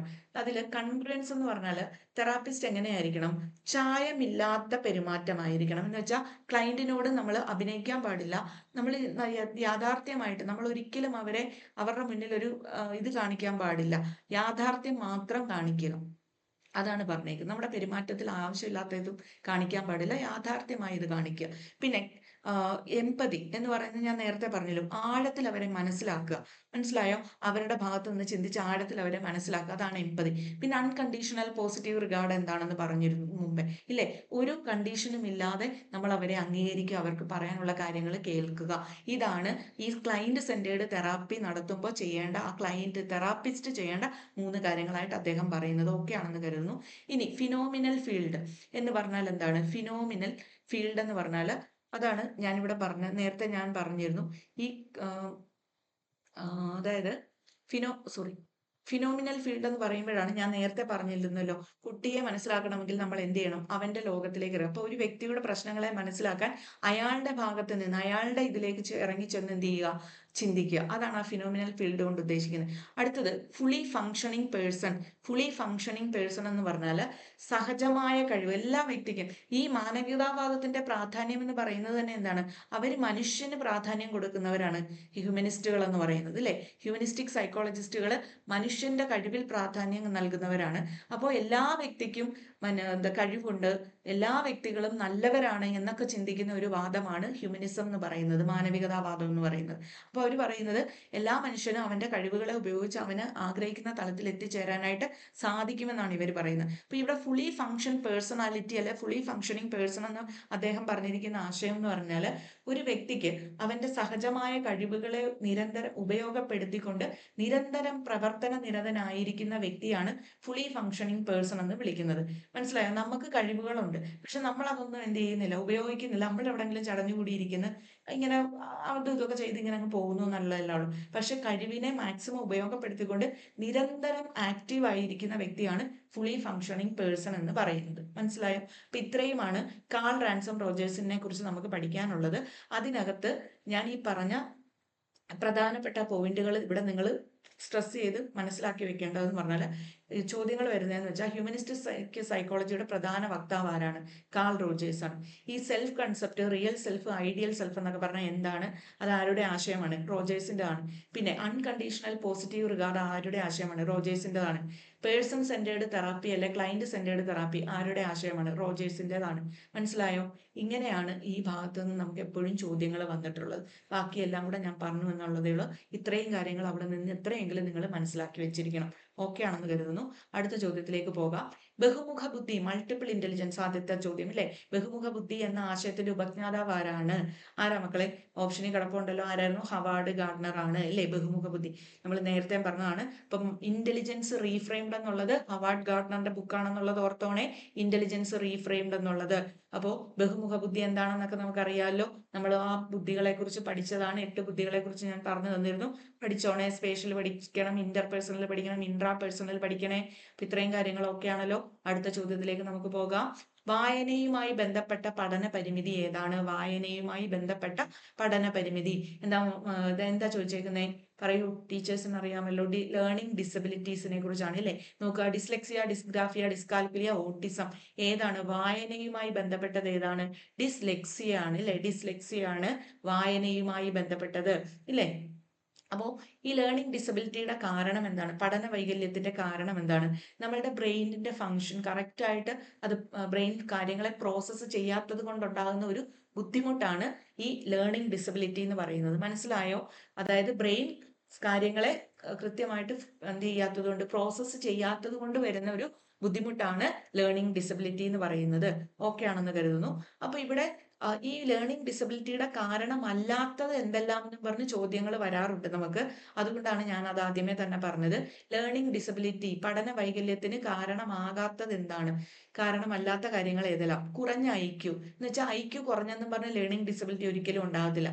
അതായത് വലിയ ബുദ്ധിയുള്ള കുട്ടിക്കും ലേണിംഗ് ഡിസബിലിറ്റി ഉണ്ടാവും. മനസ്സിലായോ? അതുകൊണ്ട് കുറഞ്ഞ IQ ലേണിംഗ് ഡിസബിലിറ്റിക്ക് കാരണമല്ല. ദാരിദ്ര്യം ഒരു കാരണമല്ല. മോശമായ പഠനം ഒരു കാരണമല്ല. പുവർ ടീച്ചിങ് കാരണമല്ല. ടീച്ചർ നന്നായിട്ട് പഠിപ്പിച്ചില്ലെന്നും പറഞ്ഞ് ലേണിംഗ് ഡിസബിലിറ്റി ഉണ്ടാകണമെന്നില്ല. പിന്നെ കാഴ്ച, കേൾവി എന്നിവയുടെ പ്രശ്നങ്ങൾ ഒരിക്കലും ലേണിംഗ് ഡിസബിലിറ്റിക്ക് കാരണമല്ല. അപ്പൊ ഇതൊക്കെ പഠിച്ചോണേ, പ്രധാനപ്പെട്ടതാണ്. അപ്പൊ IQ കുറഞ്ഞാൽ അത് ലേണിംഗ് ഡിസബിലിറ്റിക്ക് കാരണമാകില്ല. ദാരിദ്ര്യം ലേണിംഗ് ഡിസബിലിറ്റിക്ക് കാരണമല്ല. മോശമായ പഠനം ലേണിംഗ് ഡിസബിലിറ്റിക്ക് കാരണമല്ല. കാഴ്ചയിലോ കേൾവിയിലോ എന്തെങ്കിലും പ്രശ്നങ്ങളുണ്ടെങ്കിൽ അതും ലേണിംഗ് ഡിസബിലിറ്റിക്ക് കാരണമല്ല. മനസ്സിലായോ? ഇതൊക്കെ ഉള്ളവരിലും എന്തുണ്ട്? ലേണിംഗ് ഡിസബിലിറ്റീസ് ഉണ്ട്. കേട്ടല്ലോ? ഇനി ഈ ലേണിംഗ് ഡിസബിലിറ്റീസിന്റെ ടൈപ്സ് ഏതൊക്കെയാണെന്ന് നോക്കാം. ഡിസ്ലെക്സിയ വായനയിലെ ബുദ്ധിമുട്ടാണ് അല്ലെ. ഡിസ്ഗ്രാഫിയ എന്ന് പറഞ്ഞാൽ എന്താണ്? എഴുതുന്നതിലെ ബുദ്ധിമുട്ടാണ്. ഡിസ്കാൽക്കുലിയ കണക്ക് കൂട്ടുന്നതിലെ ബുദ്ധിമുട്ട്. അപ്പൊ ഈ കണക്ക് കൂട്ടുന്നതിലെ ബുദ്ധിമുട്ട് നമുക്ക് ആപ്ലിക്കേഷൻ ലെവലിൽ ചോദ്യങ്ങൾ ചോദിക്കാറുണ്ട്. ഇപ്പൊ എന്താണ്, രാഹുലിന് പണം കൈകാര്യം ചെയ്യുന്നതിലും ക്ലോക്കിലെ സമയം എന്താണ് കാണുന്നതിലുമൊക്കെ ബുദ്ധിമുട്ട് നേരിടുന്നു. അവനിലുള്ള ഡിസബിലിറ്റി ഏതാണ്? ഡിസ്കാൽക്കുലിയ. മനസ്സിലായോ? അപ്പൊ അക്കങ്ങളുമായി ബന്ധപ്പെട്ടതാണ്. പണത്തിന്റെ കാര്യം എന്ന് പറയുമ്പോഴും സംഖ്യയുമായിട്ടൊക്കെ ബന്ധപ്പെട്ടാണ്. അപ്പോൾ ഇത് ഏതാണ്? കണക്ക് കൂട്ട് എണ്ണലുമായിട്ട് ബന്ധപ്പെട്ടതൊക്കെ അല്ലേ. അങ്ങനെ ആപ്ലിക്കേഷൻ ലെവലിൽ മക്കളെ നമുക്ക് ചോദ്യം വരുമേ. അപ്പോൾ അത് ഡിസ്കാൽക്കുലിയ ആണെന്ന് ഓർക്കുക. കേട്ടല്ലോ? ഇനി ഡിസ്പ്രാക്സിയ എന്ന് പറയുമ്പോൾ മോട്ടോർ കോർഡിനേഷൻ, നമ്മുടെ വിവിധ അവയവങ്ങളെ ഏകോപിപ്പിച്ച് പ്രവർത്തിക്കാനുള്ള കഴിവിൽ ബുദ്ധിമുട്ട് വരുന്നതാണ് ഡിസ്പ്രാക്സിയ എന്ന് പറയുന്നത്. ഡിസ്പ്രാക്സിയ. ഓക്കെ. അടുത്തത് ADHD അറിയാലോ. അതൊരു അറ്റൻഷൻ ഡിസോർഡർ ആണ് അല്ലേ. അറ്റൻഷൻ ഡെഫിസിറ്റ് ഹൈപ്പർ ഡിസോർഡർ ആണ് ഈ ADHD എന്ന് പറയുന്നത്. അപ്പോൾ അശ്രദ്ധ, അതിന്റെ ഏറ്റവും പ്രധാനപ്പെട്ട സവിശേഷത എന്ന് പറയുന്നത് എന്താണ്? എപ്പോഴും അശ്രദ്ധയായിരിക്കും. അതേപോലെ ഇമ്പൾസിറ്റിവിറ്റി, ഹൈപ്പർ ആക്ടിവിറ്റി തുടങ്ങിയതൊക്കെ ഈ ADHD ഉള്ള കുട്ടികളിൽ കാണുന്നതാണ് അല്ലേ. ഇനി APD എന്ന് പറയും, ഓഡിറ്ററി പ്രോസസ്സിംഗ് ഡിസോർഡർ എന്ന് പറഞ്ഞാൽ എന്താണ്? കേൾക്കുന്ന വിവരങ്ങളെ ബ്രെയിൻ പ്രോസസ് ചെയ്യാത്തത്. അതായത് കാര്യം കേൾക്കുന്നുണ്ട്, ചെവിക്ക് കുഴപ്പമൊന്നുമില്ല, കേൾവിക്ക് ഒരു പ്രശ്നമില്ല, പക്ഷെ ബ്രെയിൻ എന്ത് ചെയ്യുന്നില്ല? ഈ കേട്ട കാര്യത്തെ വേണ്ട വിധം പ്രോസസ്സ് ചെയ്യുന്നില്ല. അതാണ് ഓഡിറ്ററി പ്രോസസ്സിംഗ് ഡിസോർഡർ എന്ന് പറയുന്നത്. അടുത്തത് വിഷ്വൽ പ്രോസസ്സിംഗ് ഡിസോർഡർ, VPD എന്ന് പറയും. വിഷ്വൽ ഇൻഫർമേഷൻ, നമ്മൾ കണ്ട കാര്യത്തെ ബ്രെയിൻ എന്ത് ചെയ്യുന്നില്ല? കറക്റ്റ് ആയിട്ട് പ്രോസസ്സ് ചെയ്യുന്നില്ല. അതിൽ ബുദ്ധിമുട്ട് വരുന്നതാണ് വിഷ്വൽ പ്രോസസ്സിംഗ് ഡിസോർഡർ എന്ന് പറയുന്നത്. മനസ്സിലായോ? അപ്പൊ ഇത്രയുമാണ് ലേണിംഗ് ഡിസബിലിറ്റിയുടെ കാരണങ്ങൾ. സാധാരണ നമ്മൾ ഡിസ്ലെക്സിയ, ഡിസ്ഗ്രാഫിയ, ഡിസ്കാൽക്കുലിയ ഈ 3 പഠിച്ചുകൊണ്ട് പോകും. കൂടി വന്ന ADHDയും കൂടെ പഠിക്കും. ഇതും കൂടെ നോക്കിക്കൊണ്ട് പോവുക. APD auditory processing disorder, visual processing disorder എന്നൊക്കെ പറയുന്നത് ലേണിംഗ് ഡിസബിലിറ്റി ആണ് കേട്ടോ. അതും കൂടി മനസ്സിലാക്കുക. അപ്പൊ ഈ പഠന വൈകല്യവുമായി ബന്ധപ്പെട്ട ഇത്രയും കാര്യങ്ങൾ നമ്മൾ ആ ടോപ്പിക്ക് അതുമായിട്ടുള്ള അത്രയും മെയിൻ പോയിന്റ്സ് കവർ ചെയ്ത് കഴിഞ്ഞു. ക്ലിയർ ആണെന്ന് കരുതുന്നു. ഓക്കെ. ഇനി നോക്കുക, ഒരു കാര്യം കൂടെ, genetic neurological processing issues, birth complications, ഇവയെല്ലാം അതും കൂടി കാരണങ്ങളായിട്ട് വരാറുണ്ട്. അതായത് ലേണിംഗ് ഡിസബിലിറ്റിക്ക് കാരണമായിട്ടുള്ള കാര്യം എന്ന് പറഞ്ഞോട്ടെ. ജനറ്റിക്കലി ലേണിംഗ് ഡിസബിലിറ്റി വരാം ഇല്ലേ. ന്യൂറോളജിക്കൽ പ്രോസസ്സിംഗ് ഇഷ്യൂ ഉണ്ടെങ്കിൽ വരാം, ആണല്ലോ. ബർത്ത് കോംപ്ലിക്കേഷൻസ് എന്തെങ്കിലും ഉണ്ടെങ്കിലും ഈ ലേണിംഗ് ഡിസബിലിറ്റി വരാം. അപ്പം നേരത്തെ ആദ്യം നമ്മൾ പറഞ്ഞത് ലേണിംഗ് ഡിസബിലിറ്റിക്ക് കാരണമല്ലാത്തതായിരുന്നു. ഇവിടെ നമ്മൾ പറയുന്നത് ലേണിംഗ് ഡിസബിലിറ്റിയുടെ കാരണങ്ങളാണ്. ഏതൊക്കെയാണ്? Genetic, neurological processing issues, birth complications. ഈ 3 കാര്യങ്ങളും ലേണിംഗ് ഡിസബിലിറ്റി ഉണ്ടാകാനുള്ള കാരണമാണ്. ഇനി ഈ ലേണിംഗ് ഡിസബിലിറ്റിയെ കൈകാര്യം ചെയ്യാനുള്ള മാർഗം എന്താണ്? അല്ലെങ്കിൽ അതിനെ മാനേജ് ചെയ്യാനുള്ള മാർഗം, റെമഡിയൽ ടീച്ചിങ്, പരിഹാര ബോധനം കൊടുക്കാം. IEP എന്ന് പറഞ്ഞാൽ ഇൻഡിവിജ്വലൈസ്ഡ് എഡ്യൂക്കേഷൻ പ്രോഗ്രാം. ഇൻഡിവിജ്വലൈസ്ഡ് എന്ന് പറയുമ്പോൾ ആ കുട്ടിക്ക് എന്താണ്, ഡിസബിലിറ്റി ഉള്ള കുട്ടിക്ക് നമ്മൾ അവർക്ക് പ്രത്യേകം ആയിട്ട് ഒരു വിദ്യാഭ്യാസ ഇത് കൊടുക്കുക എന്നുള്ളതാണ്. മൾട്ടി സെൻസറി മെത്തേഡ് എന്ന് പറഞ്ഞാൽ എന്താണ്? ഒരേ സമയം സൈമൾട്ടേനിയസ് ആയിട്ട് എന്ത് ചെയ്യുന്നു? മൾട്ടിപ്പിൾ സെൻസസിന്റെ ഉപയോഗം. ഇപ്പൊ കയ്യും കാലും കണ്ണും ഒക്കെ ഉപയോഗിച്ചുകൊണ്ട്, കയ്യും കണ്ണും കാതും ഒക്കെ ഉപയോഗിച്ച് ഒരേ സമയം ഉപയോഗിച്ചുകൊണ്ട് എന്ത് ചെയ്യുന്നത്? പഠിപ്പിക്കുക. അതാണ് മൾട്ടി സെൻസറി മെത്തേഡ് എന്ന് പറയുന്നത്. മനസ്സിലായോ? Learning through the simultaneous use of multiple census ആണ് മൾട്ടി സെൻസറി മെത്തേഡ് എന്ന് പറയുന്നത്. മനസ്സിലായോ? ഇപ്പൊ A എന്നുള്ളത് കുട്ടിയെ എന്താണ്, A എന്നുള്ള ലെറ്റർ കാണിച്ചു കൊടുക്കുന്നു, പറഞ്ഞ് കേൾപ്പിക്കുന്നു, പിന്നെ കൈവച്ച് ആ ലെറ്ററിൽ ഇങ്ങനെ വായുവിലൊക്കെ എഴുതി ഇത് ചെയ്യിപ്പിക്കുക, അങ്ങനെയൊക്കെ ചെയ്യത്തില്ല. അതാണ് മൾട്ടി സെൻസറി മെത്തേഡ് എന്ന് പറയുന്നത്. പിന്നെ സ്പെഷ്യൽ എഡ്യൂക്കേറ്റർ, ഈ ഡിസബിലിറ്റി ഉള്ള കുട്ടികൾക്ക് വേണ്ടിയിട്ട് സ്പെഷ്യൽ എഡ്യൂക്കേറ്റേഴ്സിനെ ഒക്കെ കൊടുത്തുകൊണ്ട് നമുക്ക് ഇതിനെ മാനേജ് ചെയ്യാനായിട്ട് സാധിക്കും. ഇതാണ് ലേണിംഗ് ഡിസബിലിറ്റി ആയിട്ട് ബന്ധപ്പെട്ട് നമ്മൾ ഇത്രയും കാര്യങ്ങളാണ് പഠിച്ചു വെക്കേണ്ടത്. അപ്പോൾ 10 ക്വസ്റ്റ്യനിലൂടെ നിങ്ങൾ എത്രമാത്രം ടോപ്പിക്ക് കവർ ചെയ്തു എന്നുള്ള കാര്യം നിങ്ങൾ ചിന്തിക്കുക. ഇത് പലരും സ്കിപ്പ് ചെയ്തൊക്കെ അങ്ങ് പോകും. പക്ഷേ നിങ്ങൾ ഒരു ബുക്ക് എടുത്ത് വെച്ച് അല്ലെങ്കിൽ ഒരു റാങ്ക് ഫയൽ എടുത്ത് വെച്ച് നോക്കുമ്പോഴത്തേക്കിനും അതിന്റെ പേജൊക്കെ കാണുമ്പോൾ നിങ്ങൾക്ക് തലകറങ്ങി ചിലപ്പോൾ വീഴും. ഇതാവുമ്പോൾ ഇങ്ങനെ ആവുമ്പോൾ നിങ്ങൾക്ക് ബുദ്ധിമുട്ട് വരത്തില്ല. നമ്മൾ ഈ ഇത്രയും 10 ക്വസ്റ്റ്യനിലൂടെ എത്രമാത്രം എന്താണ് മീൻസ് എത്രമാത്രം കാര്യങ്ങൾ നിങ്ങളുടെ കയ്യിൽ കിട്ടിക്കഴിഞ്ഞു. 10 ക്വസ്റ്റ്യനേ ചെയ്തുള്ളൂ. പക്ഷേ അതിനകത്തേക്കൂടെ ഒരുപാട് അറിവ് നിങ്ങൾക്ക് ഇപ്പൊ കിട്ടിക്കഴിഞ്ഞു ഇല്ലേ? അപ്പൊ ഇങ്ങനെ നിങ്ങൾക്ക് പഠിക്കാൻ കഴിയുകയാണെങ്കിൽ നിങ്ങൾക്ക് എളുപ്പം, എനിക്ക് തോന്നുന്നത് ഒരു മാസം കണ്ടിന്യൂസ് ക്ലാസ് ഇടുകയാണെങ്കിൽ ഒരു മാസം കൊണ്ട് നിങ്ങൾ ആ പോർഷൻസ് കവർ ചെയ്ത് കഴിയും. 30-ൽ 30 മാർക്കും നമുക്ക് ഉറപ്പിച്ച് വാങ്ങിക്കാൻ കഴിയും സൈക്കോളജിയുടെ ഭാഗത്ത് നിന്ന്. മുൻ വർഷങ്ങളിൽ നേരത്തെ എൻ്റെ സ്റ്റുഡൻസിന് അറിയാവുന്ന കാര്യമാണ്. അപ്പൊ എനിക്ക് ഞാൻ കൊടുത്തിരിക്കുന്ന നോട്ടിൽ നിന്നല്ലാതെ പുറത്തുനിന്ന് ഒരു ചോദ്യങ്ങളും ഇതുവരെ അത് LP UP ക്കായാലും കേറ്ററ്റിനായാലും ചോദിച്ചിട്ടില്ല. പഠിക്കാതെ പോയി എഴുതുന്നതിലേ ഉള്ളൂ ഇത്. എനിക്കിപ്പോൾ വന്ന് പഠിപ്പിച്ച് അവരെ കുട്ടികളെ കൊണ്ട് എഴുതിപ്പിക്കാൻ സാധിക്കത്തില്ല. അപ്പൊ എന്താണ് ഈ പറഞ്ഞ കാര്യങ്ങൾ, ഈ പറഞ്ഞ ടോപ്പിക്കുകൾ ഇത്രയും കവർ ചെയ്യുക. നിങ്ങൾ എത്രമാത്രം എൻഗേജ്ഡ് ആകുന്നു എന്നുള്ളതനുസരിച്ച് ഞാൻ ക്ലാസ്സുകൾ എന്ത് ചെയ്യും, അപ്ലോഡ് ചെയ്തുകൊണ്ടേയിരിക്കും. മനസ്സിലായോ? അപ്പോൾ നിങ്ങൾക്ക് താല്പര്യമുണ്ടെങ്കിൽ നിങ്ങൾ എന്ത് ചെയ്യുക, നിങ്ങൾക്ക് ഈ ക്ലാസ് ഉപകാരപ്പെട്ടതായിട്ട് തോന്നുന്നുണ്ടെങ്കിൽ എല്ലാ അധ്യാപക സുഹൃത്തുക്കളും എന്ത് ചെയ്യുക, എൻ്റെ ചാനൽ സബ്സ്ക്രൈബ് ചെയ്യുക, ഷെയർ ചെയ്യുക, ലൈക്ക് ചെയ്യുക. പിന്നെ നിങ്ങളുടെ സജഷൻസ് ഒക്കെ നിങ്ങൾക്ക് കമൻറ്റ് ചെയ്യുക. എന്തെങ്കിലും ഉൾപ്പെടുത്തണമെങ്കിലോ എന്തെങ്കിലും ഒഴിവാക്കണമെങ്കിലോ ഒക്കെ നിങ്ങൾക്ക് അത് പറയാം, ധൈര്യമായിട്ട് പറയാം. കാരണം ഞാനും ഒരു അധ്യാപികയാണല്ലോ. അപ്പോൾ നിങ്ങൾക്ക് അതെല്ലാം ചെയ്യാം. നിങ്ങളുടെ ജോലി പോകുന്നുള്ള ഒരു പേടിയും വേണ്ട. ഈ സമയം ഒരുപാടുണ്ട്. ഈ ഫെബ്രുവരിയിൽ എക്സാം നടക്കുന്നുണ്ടെങ്കിൽ ഇത് ധാരാളം സമയമാണ്. ഈ ഒരു ടൈം ഇതിനുള്ളിൽ നിന്നുകൊണ്ട് തന്നെ നമുക്ക് ആ 30 മാർക്കും എനിക്ക് ഉറപ്പ് തരാൻ പറ്റും. അപ്പോൾ നിങ്ങൾ ക്ലാസ്സുകൾ കാണുക എന്നുള്ളതേ എനിക്ക് പറയാനുള്ളൂ. അപ്പോൾ നമുക്ക് ബാക്കിയുള്ള ക്വസ്റ്റ്യൻസും ഇതേപോലെ ടോപ്പിക് റിവിഷനുമായിട്ട് നമുക്ക് മറ്റൊരു ലെസണിൽ കാണാം. അപ്പോൾ എല്ലാവർക്കും താങ്ക് യു.